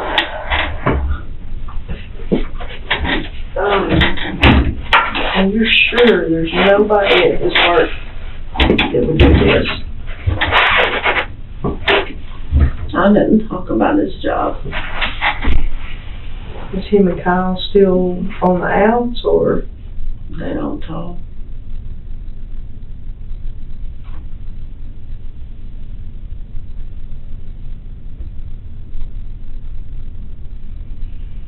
And she never said anything about anybody pressuring him?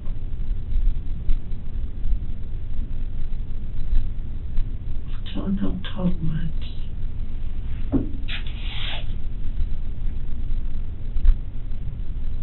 Unless you want to talk about cars or TV.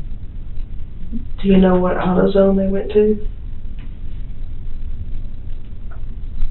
What's the normal aisle zone it goes to?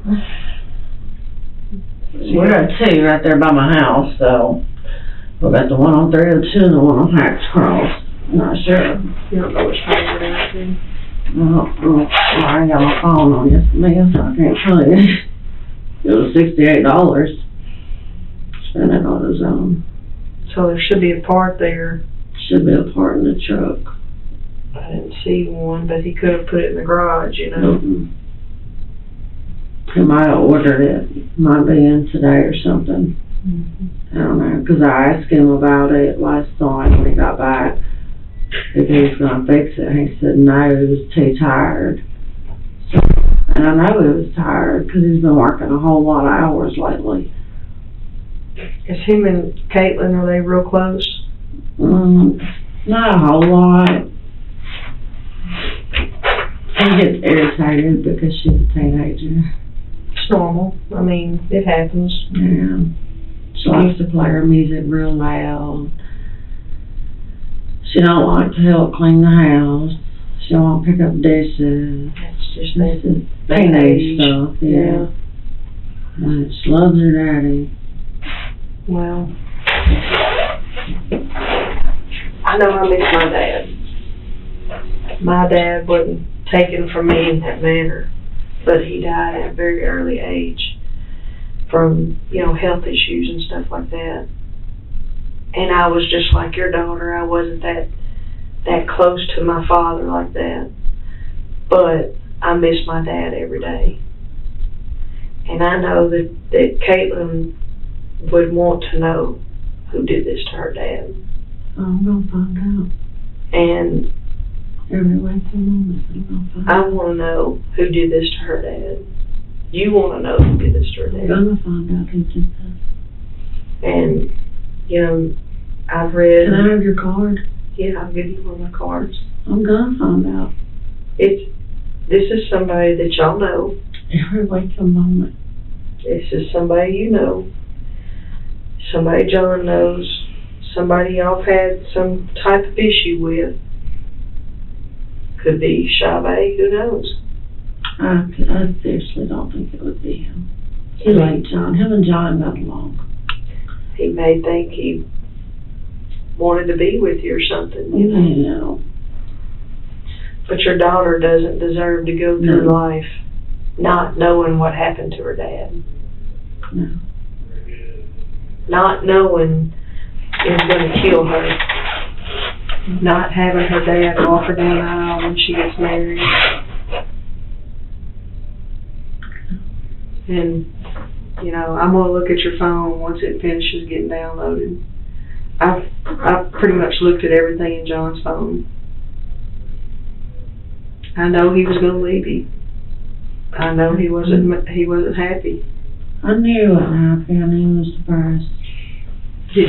Did you know he was going to leave you? No.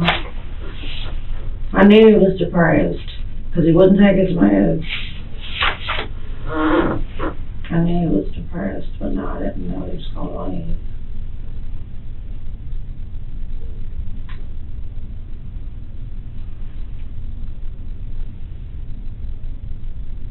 You can't think of anybody or anything. I wish he would talk to me. Have you talked to somebody before about not wanting John in your life again? Or wanted John dead, or wished he was dead? No. I never wished he was dead. I wouldn't take my kid's dad away from her like that. I know, I grew up not knowing who my father was. Things happen in a heated moment. I understand that. It's happened to all of us before. If something happened in the heat of a moment, would you tell me? Yeah. But I was asleep. You got my gun. He's never told me about money, though. Apparently, you keep things from him, and Well, he I keeps keep things money from him because he likes to blow money, but you said he had a what? A 40 caliber. A 40 caliber? And what does Terry have? You said he had a 45. I said he had a 45. It may be a 40. I don't know, that's why I said, Terry has John's gun.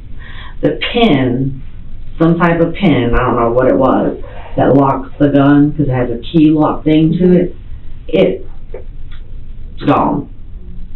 Couldn't find it. So So the gun's locked, and it can't be you can't load it, you can't shoot it, you can't do nothing with it without that pin in it. And why would he give it to Terry Rutherford?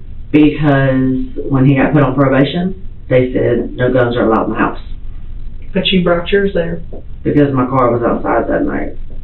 But you knew that John couldn't be around a gun, so why would you keep that gun? I thought about that too. But I work in Memphis, and that's why I keep it in my car.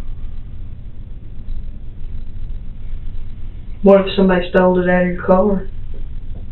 And it was used in a crime like this? If somebody stole it, I'd have turned it in stolen. They get stolen out of cars every day. I don't think things completely there. But And I wasn't trying to be graphic with you when I told you that whoever shot him walked right up on him and shot him. And then they chased him down and shot him in the head. This was not a crime of coincidence. This was somebody wanted John dead. Now your daughter has no father, and your daughter will not have a father to walk her down the aisle or see her graduate or see her grandkids. Your daughter will have an empty hole in her chest and her heart for the rest of her life because somebody has taken her father away from her.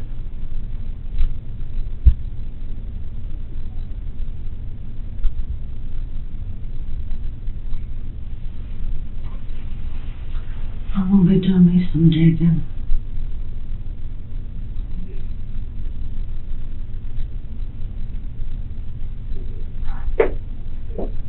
Would Kyle do it? Undoubtedly. When was the last time you and Kyle talked?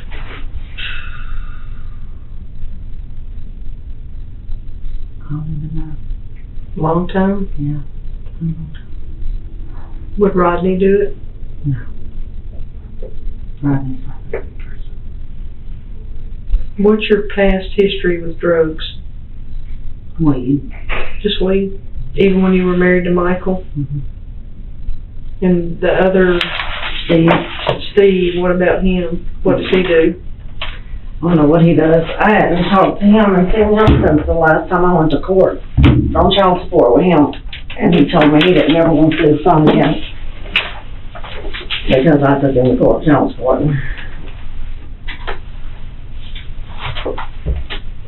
You never heard a gun. Mm-hmm. You never heard your husband scream. Mm-mm. Nothing. No, well, that's why I'm sitting here. I'm trying to think. I was asleep. I heard the knock on the door, which was more than just a knock, you know. It was, Popo bang. yeah. And I was shaking. I woke up shaking. Like, what, you know, it startled me. I didn't know what the crap was going on. Because for someone whose husband was just violently murdered, you seem like you have no emotions. Got a lot going through my mind. I know it's going to hit me.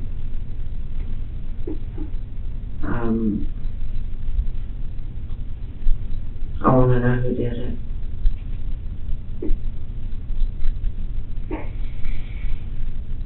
You know, if your daughter finds out you had anything to do with this, she'll hate you for the rest of her life. I'd never do this to my kids. I'd never do nothing to hurt my kids. This would devastate her. This will crush her.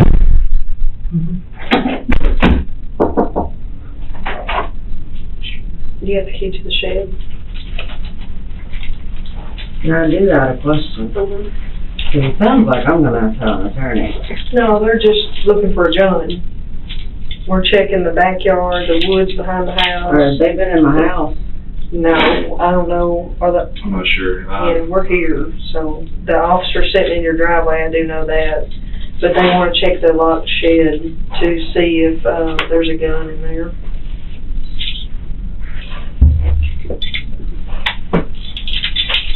She thinks that's it right there. Thank you. We're walking behind y'all's houses. They started from that cove area, and they're going through those woods. Well, I know to go through somebody's personal belongings, there's a several warrant. You know, I am being cooperative. Oh, I know. I'm I'm not. not being overly cooperative, I understand that. I know I'm We're just- innocent, I didn't do it. And, I had nothing to do with I know it. you've watched TV, so you know that the spouse is normally, Always the Okay. first person to be suspected. and that's what we're trying to do, eliminate you, okay?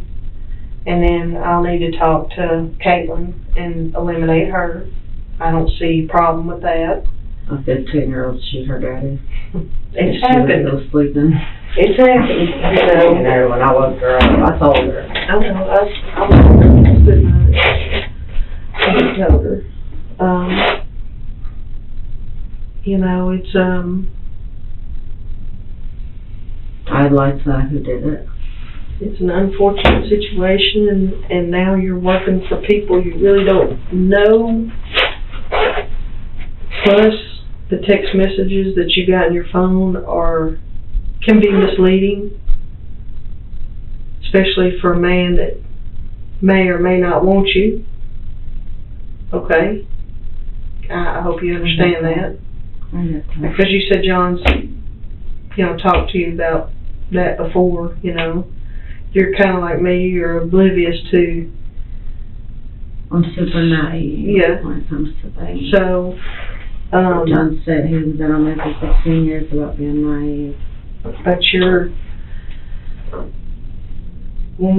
when we dump a cell phone, it dumps the deleted, and I can look at all your deleted and all your current, okay? I want you to understand that. Okay? I'm gonna I don't read know who's done it. I'm gonna read it all, okay?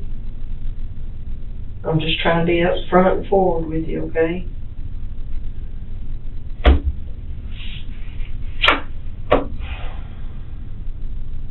Well, I know who has the mail to come into the driveway. When nobody ever comes to our house.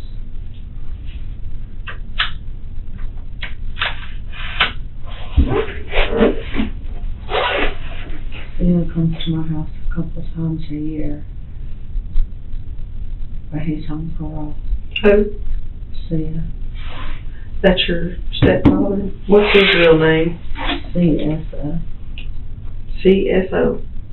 That's his real name. That's his real name. It's on his birth certificate. And what's his last name? Norval, Norvel. He was in prison for murder. You see, these are some things I probably should have known ahead of time. What about your by name father? Richard, R-I-C-H-A-R-D. Henry. H.I. N-M-A-R-D. Has he ever been locked up? He's alright. How old is CSO? He's in his 50s.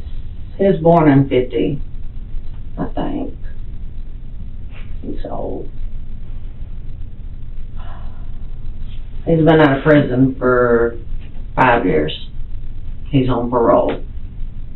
The only way he's allowed to cross the state line would be get a piece of paper from his parole officer. Or do it and nobody know? Have you been saying things to CO like, me and John are fighting, I'm tired of his ass? Well, me and Theo talk. We work together.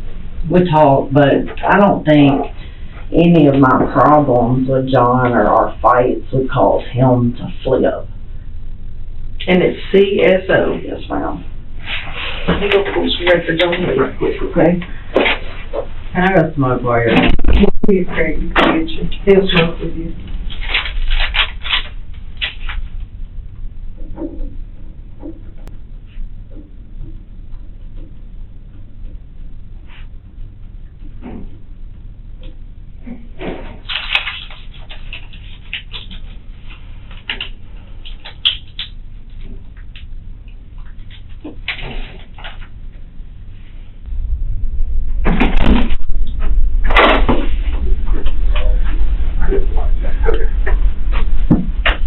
All right.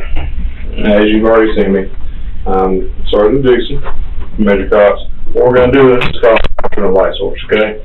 Alternate light source can detect gunshot residue, blood, stains, all that good stuff, okay? So what I'm going to actually have you do is I'm going to have you stand. I'm going to take normal photos of you. Straight up and down, keep your jacket on. Take normal photos of you first, okay? Just me and you. And then I'm going to have him turn on the light. When he turns on the light, I may have you sit down and put your hands on the desk, things like that. We're going to turn off the light, but it's going to be plenty bright enough in here without the light, okay? And then we're going to take more photos. You understand so far? I know it's a lot. All right.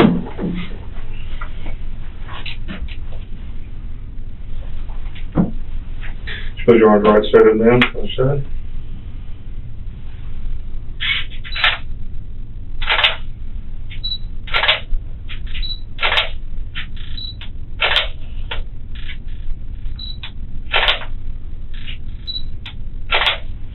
Put our hands like this.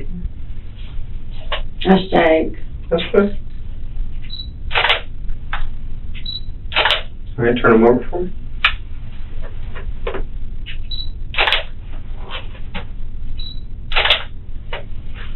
All right, now just have a seat. Well, first all you do is just put both your hands right there on the desk, that way you're not shaking, you know what I mean? And ready.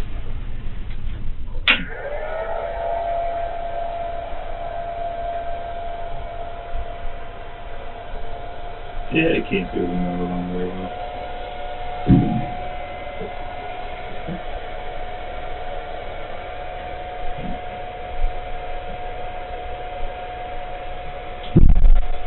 We'll do whatever we can. Light switch. All right, be back in just a minute.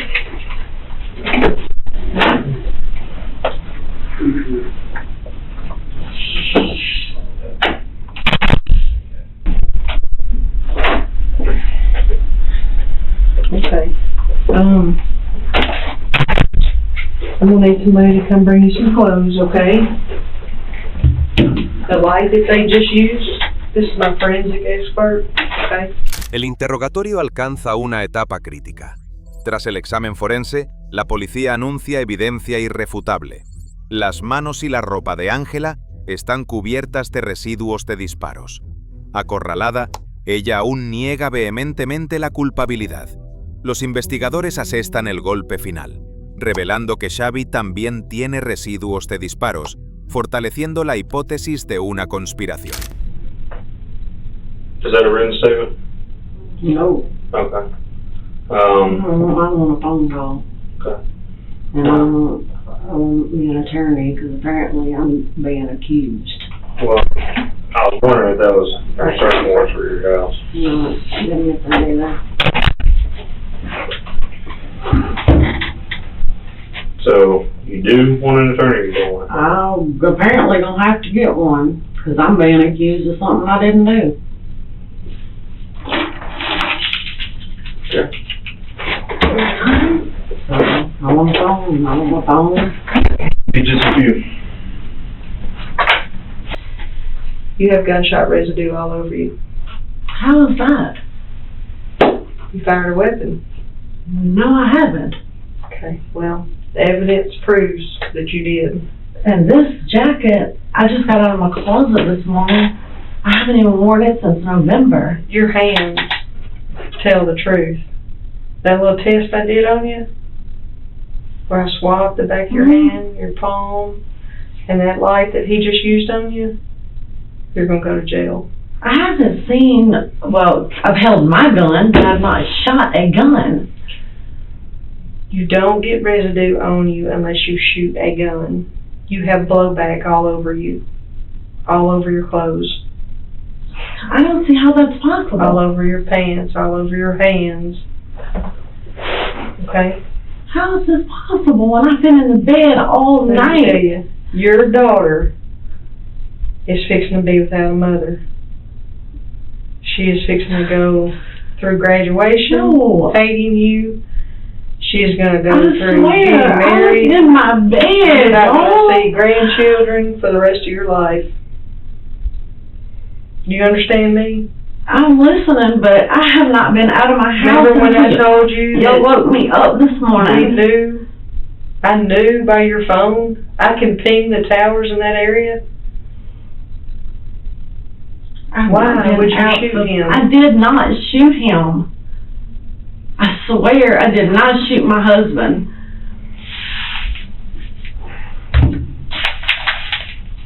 I haven't shot a gun since me and my son went to the gun range.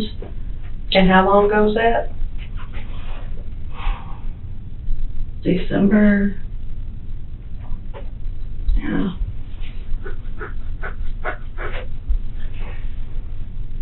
You can either make it easy for yourself, or I can just go ahead and indict you.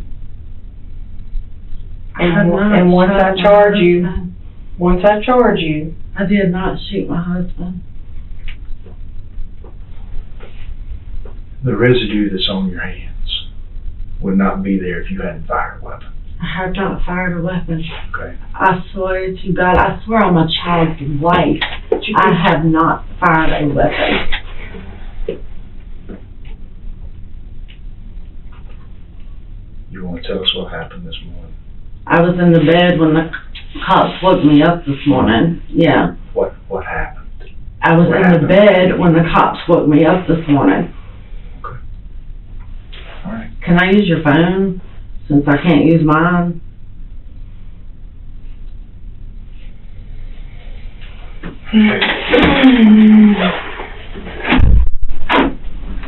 sit down.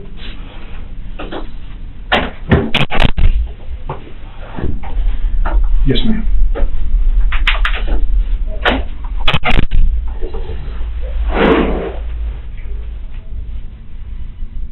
I swear to y'all, I've not shot a gun in months. Several months. Lady, I won't believe you. No, Okay? you don't. You're Yeah, an I do. officer. Y'all like to frame us. Innocent people. That's what's happening. Okay. I'm being framed for something I didn't do. I went to sleep at 11 o'clock last night. I woke up when the cops were beating on my door this morning. I have a conscience. I couldn't live with myself. I couldn't live with myself to take my child's father away from her. This is all she has with her mom and daddy. We don't have family here. There's nothing that man could do to me in this world to make me want to kill him. If he was tied up in outside our home, I don't know. But I know I didn't do it. You think he was involved in anything work-related or anything that people that he... I'm not Oh, gonna yeah. put words in his mouth. The man is not here to defend himself. I can't do it to him. I know he liked his pain pills. I know he liked money, and what he did with his money, I don't know. But I cannot be framed for something I didn't do. How did a gunshot residue get on your hand? I don't know how. That's way beyond me. I mean, it can only get there if you fire a weapon. Well, I understand that. Unless what? It's from work. You know, I do construction work. I use those nails with the hammers to hammer the stuff into the concrete. That's the only other way.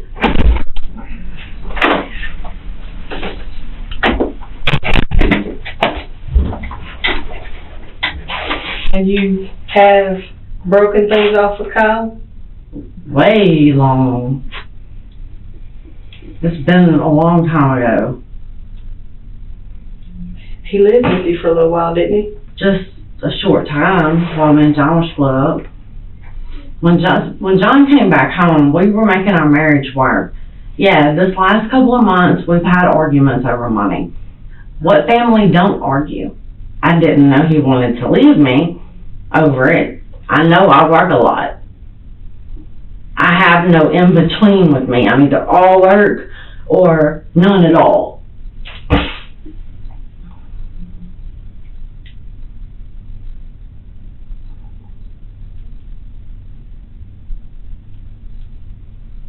And you and Kyle broke it off. Let me explain something to you. There's people from your husband's employment here, Okay. and they have different stories.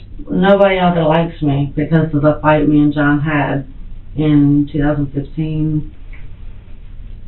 I haven't spoken to Kyle since I know this year at all. I can't tell you exactly the last time I spoke to him. But no, I haven't. Angela, gunshot residue would not be on your hands if you had not picked up a gun and fired it. I have not shot a gun. But evidence does not lie. I have not shot a gun in months. I put that on my daughter's life, and that's my whole life right there. Well, your daughter's up here. Okay. I have not shot a gun in months. Months. The last time I shot a gun was with my son at the gun range. All those pictures we just took, all that gunshot residue is all over you. Your hands are glowing. I don't know how. Because you shot a gun. I haven't shot a gun. God's my witness, I have not shot a gun. And let me just explain something to you, okay? Why would I be sitting You lied to me about Terry Rutherford. What about Terry Rutherford? Terry Rutherford has never had your husband's gun. That's what my husband told me. I can only tell you what my husband told me. Well, I can't get your husband's side of it now because he's been shot. Well, he told me he took the gun to work to Terry. Now, that's all I know. I know the gun's not at my house, and I asked him, I was like, well, can you bring your case back so I could put my gun in it? He was like, yeah, so he brought the case home. But the gun, he told me he let Terry have it, or keep it, because he's on probation. And he said, as long as I kept my gun in the car, nothing should be said.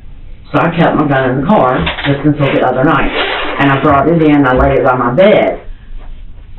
You have my gun. It's the only gun I've ever shot in my whole life. I've never shot another gun.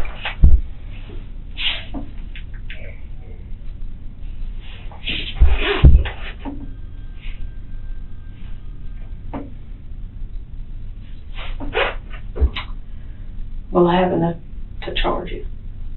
I've never shot a gun. Not recently. I swear to you, I'll put that on my daughter's life.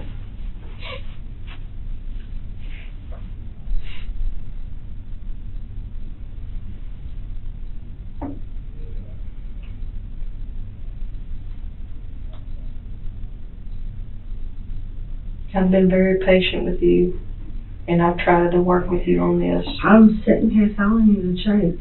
You I'm are not not. lying to you. You are not telling me the truth. I am telling you the truth.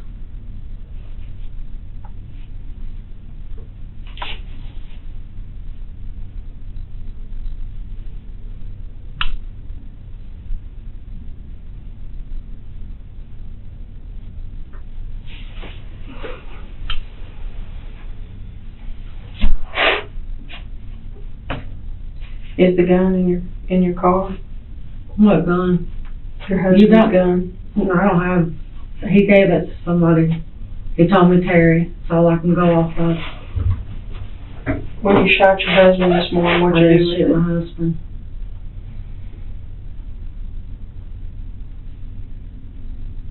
I don't have a conscience to shoot somebody. I believe that. I believe you don't have a conscience. I don't have one to shoot somebody. You're gonna be charged, okay? Can I go to the code machine? In a minute. Can I use the phone?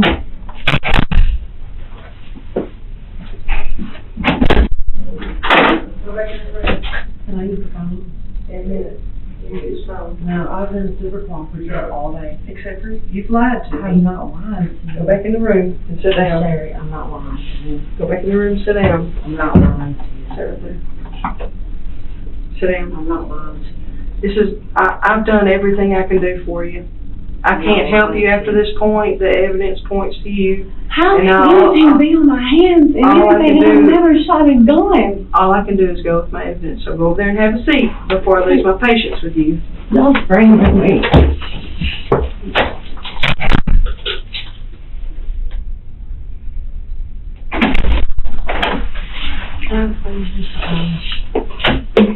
When we get done, okay? And you can call whoever you want to do. Okay? I'm waiting on the district attorney to call me now to get permission to talk to your daughter. Okay? Can I please use the phone and I'll give you permission to talk to my daughter? Who you gonna call? Who you gonna call? I just need to call somebody. Okay. I'll ask him if you can use phone. Please. Can I get something to drink too? You have a pencil? What'd you say? Can I get something to drink? Okay. Mientras espera, a Ángela se le permite reunirse con su hija. Frente a su hija, cambia completamente su comportamiento, interpretando el papel de una madre injustamente acusada, manipulando a su hija al relatar la historia de una manera que la favorece a sí misma. Aparece escalofriantemente compuesta, quejándose de la policía y discutiendo rumores en las redes sociales, revelando una personalidad fría y calculadora.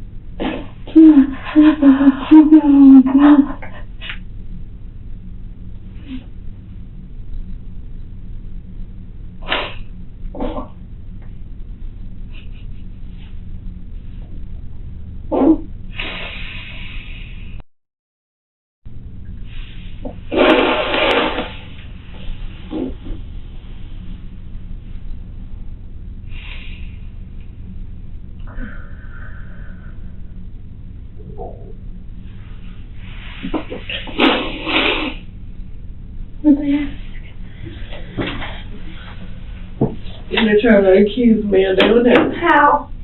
Why? They're trying to say I got gunpowder all over me. They took all my clothes and everything, trying to accuse me of going out there doing that this morning when I was asleep in the bed. How do you have gunpowder all over you? They're trying to accuse me of shooting your daddy, and I didn't do it. I was asleep when they banged on my door this morning.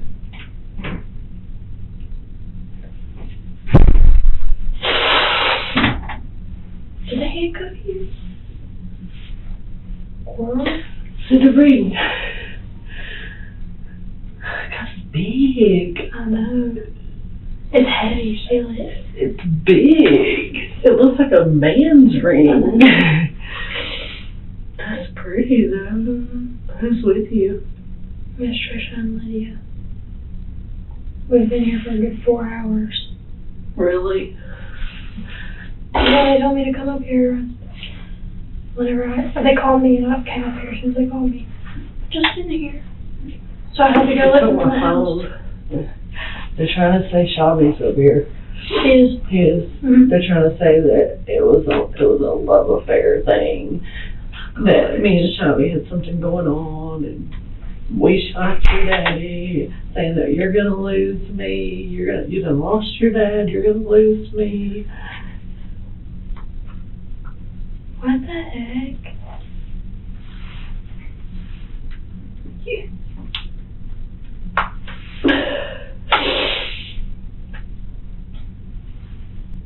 wanted to know if you did it too. Oh my god! I just laughed so hard and that's bad. What's your food? Shit. Don't eat it. Ain't That is not really good. That makes me mad. Where's Trisha and Lydia? In the room. Bradley's here too. And JoJo says she's coming. Everybody knows. Nene knows. Willis How? knows. It's on the news. Josh called me because Willis told him. Ashley knows. She said to call her as soon as you get a chance because she said she has to come to the funeral. Are we having a Damn. Oh yeah. Miss Reese is all over my lawn. So is Miss Sharon. Shannon? Oh my gosh, it's crazy. Everybody in my school knows. Everybody's making up stuff. Oh, it's a drug deal that gone wrong. This case should be on the first 48 hours because there were so many cameras outside my house.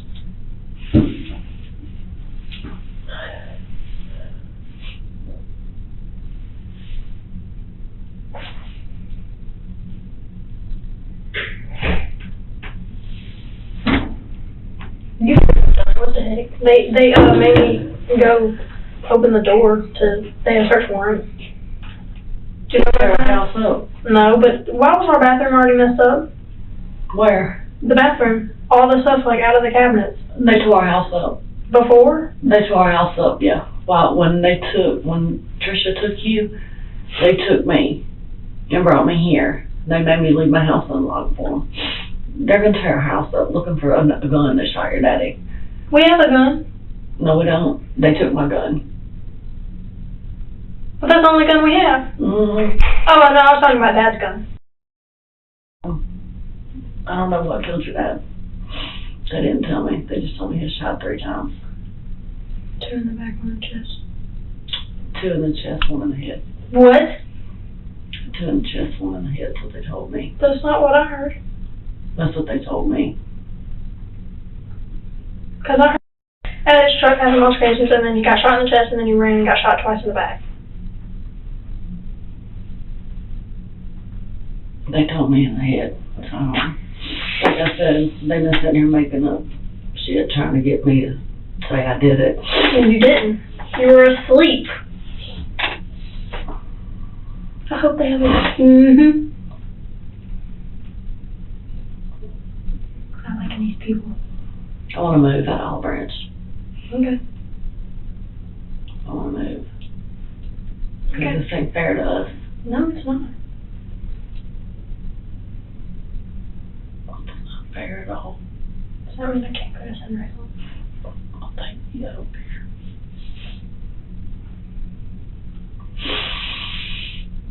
But this ain't fair. We lost your daddy and they want to try to put me away for it. I saw online that some girl named Valerie Crutcher. Do you know who that is? Somebody said, I personally think it's a domestic thing because he had been in and out of the he had been in and out as far as their relationship.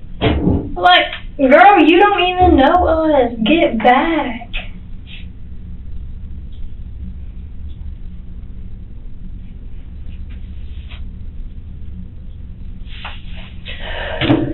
Makes me pretty angry.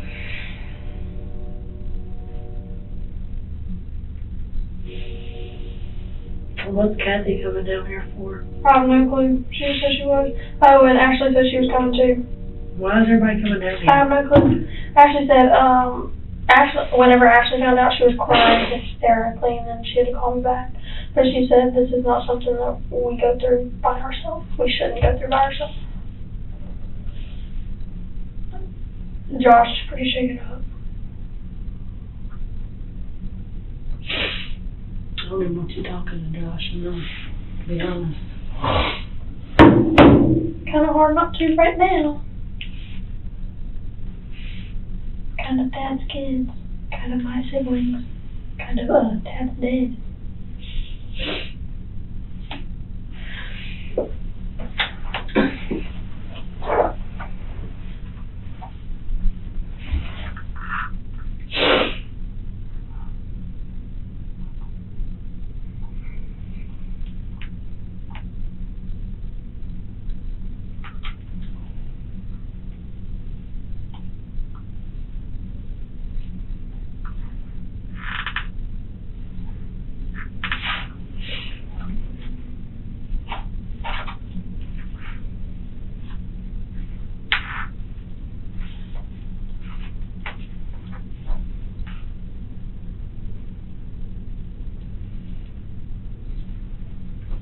Have you talked to any judge now? Mm-hmm.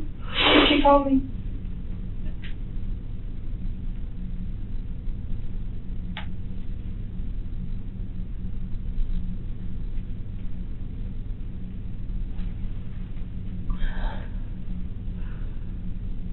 So,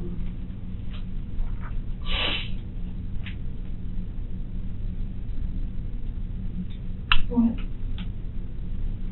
what did they talk to you about? Who? Them.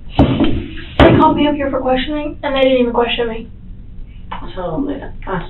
They made me mad What'd they do? because they wouldn't let me have something to drink. And, How was it bad? they kept, they kept saying that I did it. Basically, I did it, or whatever. And I was They like, told you to your face you did it? they told me that, yeah. They're sitting there trying to tell me I did it, and I told them, no, I didn't. I was in the bed asleep. That's why they took all my clothes. That's why they had you to bring me more clothes. I didn't know that. She said you got cold. They took my clothes for forensics to see if there's any gunpowder or whatever Did you see to blow that? back. Did you see him? They had him covered up. He was down the street. 3 houses down. Yeah. But, she kept sitting there, like, accusing me of it, and I finally was just like, you know what, until y'all charge me with something, no, you can't talk to my daughter. So they had to get the judge to sign off to talk to you. What does that mean? The judge, that's why they got a search warrant. To find something so they can talk to me. No. The judge okayed it for them to question you, Oh. because I told them I couldn't. So they can't talk to me? Then they got a search warrant, so they're gonna tear up our house. It's gonna be bad tonight. Great. Yeah. It's gonna be bad tonight. If our bathroom was tore up. Oh my gosh. The towels were out, everything in our cabinets were out. Your closet, there was bags out, there was, I mean, it wasn't that bad, but I was like, I asked the lady, I was like, was this here before? Or what? And she was like, we left it how it is, we didn't do this. I was like, okay. I had to walk south while they were searching the house.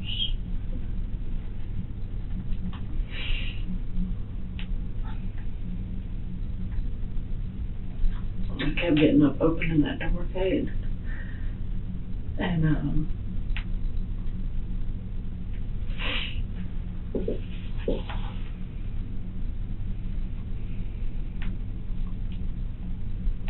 And what? I kept opening that door, someone got on smoke. Mm-hmm. And it's like as soon as I opened the door, 3 or 4 people were running. Like I was a freaking fugitive. They had all run this way. Okay, kind of. And I'm like, I'm not harmless. Just want to go smoke. You're not harmless? I'm not like harmful. Just want to go smoke. Hello? With Mom? Yeah. No, there's nobody in here. Who's that? Bradley, do you want to talk to him? Where's he at? Here. Why is he here? Bradley, why are you here? Because why? That's not a reason, but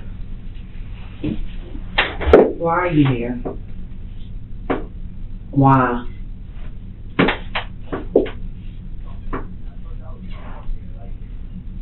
Well, I can't come out. They won't let me.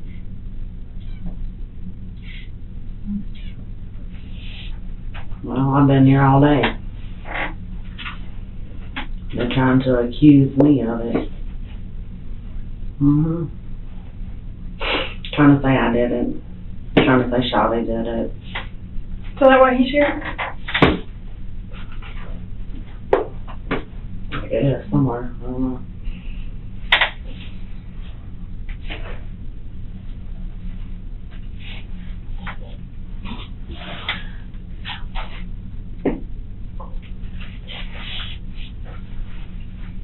Alright, I'm gonna get Kate's phone back to her. I don't know how long they're gonna keep me in here. Alright. Love you. Bye. They told me whenever we got back that we shouldn't be any longer. When they tell you that?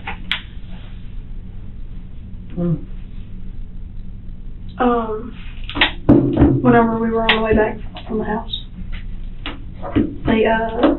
I was sitting in there and then they were like, Caitlin, we need you to come unlock the door. I was like, okay. They searched your car.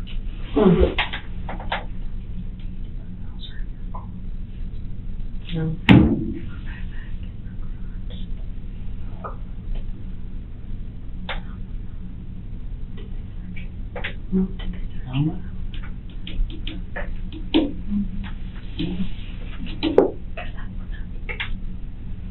I didn't have my phone either. I couldn't do nothing. Were they still there when you left? Nope, they left and then we left. Okay. So the house is locked up? Yes.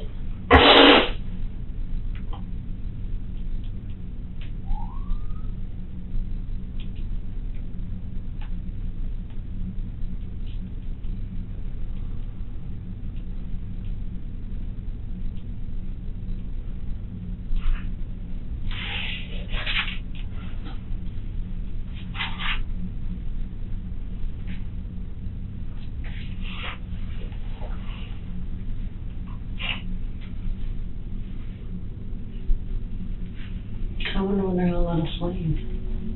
I gave my phone back now, so. Did they search it? Oh, they've downloaded all my phone, your dad's phone. Everything your dad was supposed to leave us. He was? It's all on his phone where he was calling people for roommates and everything. So why Terry's here? Why is Terry here? Because I gave him Terry's phone number, because your dad told me that that's where his gun is. Oh, okay. Yeah, he already left.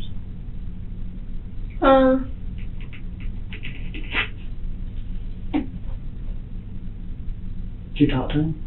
Who? Terry. No, he walked in, he said, Caitlin, right? I said, yes, sir. He said, yep. Okay. And Miss,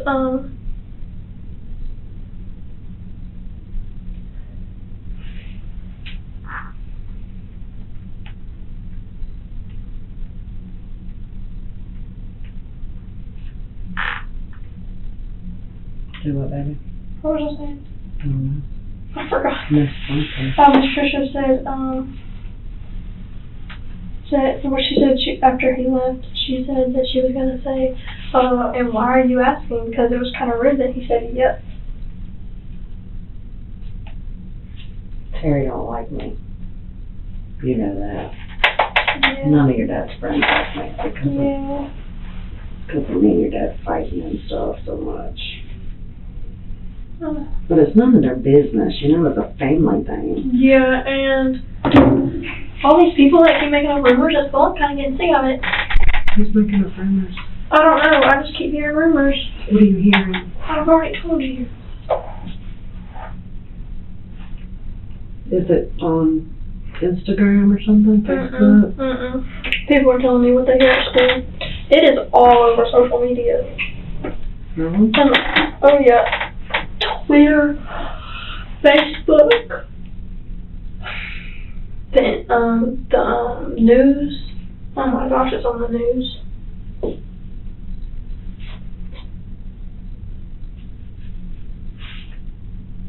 Did they even ID that? What if it's not him? They got his wallet. They had his driver's license. What if somebody put the, oh, just getting the picture. I want to see him. They're not gonna let me do that, are they? Until the funeral. He's, not here. I know, but I want to. We'll get to this soon. We better.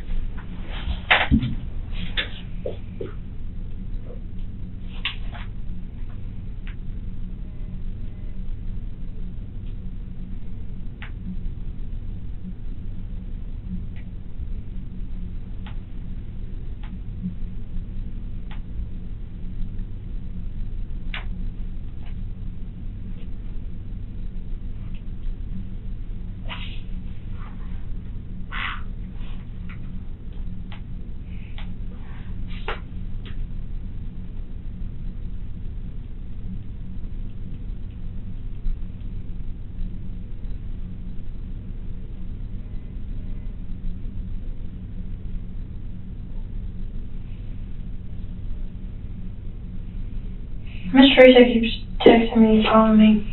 Have you talked to her? She's worried about you. Oh, now? She's worried about me? I know. She called me this morning crying hysterically. Oh my gosh. She was like, I can't believe this happened. This can't be real. Something like that, you know? Which I understand, but really now?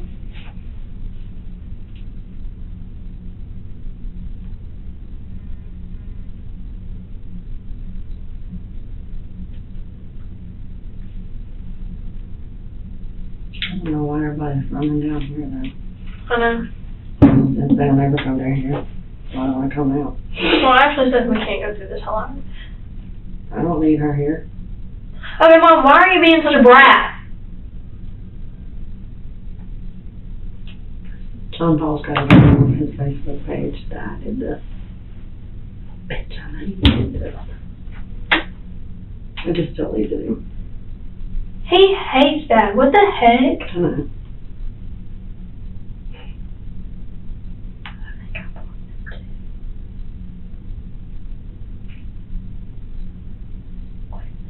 He hates that. Mm-hmm. I don't understand that.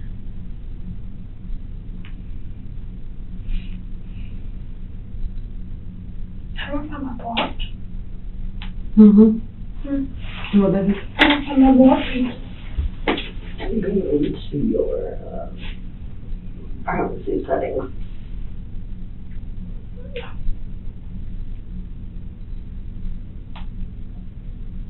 Well, He's not in your box. what's his name on here? John Paul. Just John Paul? Mm-hmm. Mm-hmm. Mm-hmm. Oh, I found it. I don't see anything on here. I think he might have just tried to message me. No.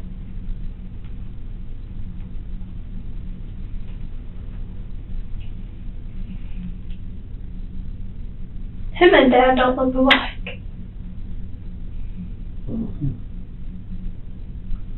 I don't see anything on here about it. How'd you get your ring? Miss Trisha went up to the school and got it Okay. during the service. There's nothing on his Facebook about it.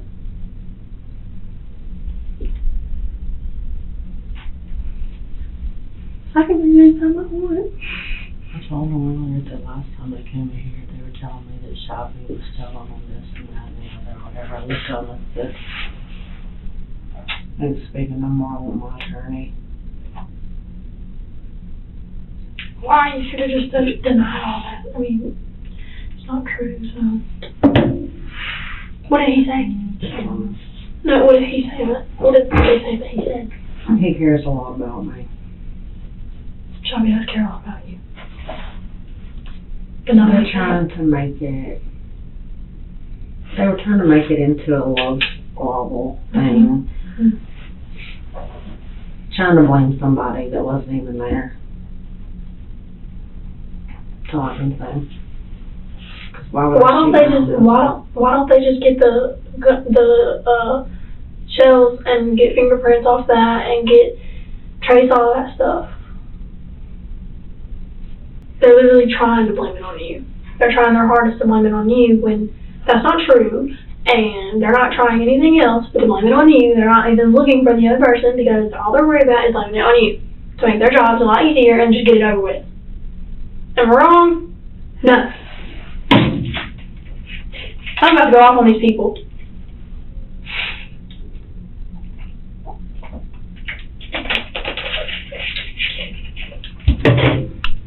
Cause you know how hard I sleep. I know.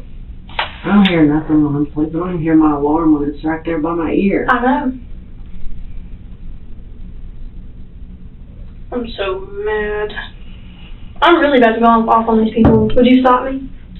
Nope, because it's exactly what I would. I would go to jail. I don't care. We're in a jailhouse. Huh? We are in a jailhouse. Well, technically, I didn't do anything. I just said stuff to them. I'm not hitting them. I'm not abusing them in any type of form of fashion. I'm physically, verbally abusing you. I mean, not physically, verbally. Gosh, I hate that. That woman kept telling me that you done lost your daddy. It's gonna lose your mama too. That woman in there with the hair, the highlights in her hair. I was about to say, she's a forensic officer. She's the one that was nice to me and took me to the house and let me brush my teeth. I brush my teeth all day. Me neither.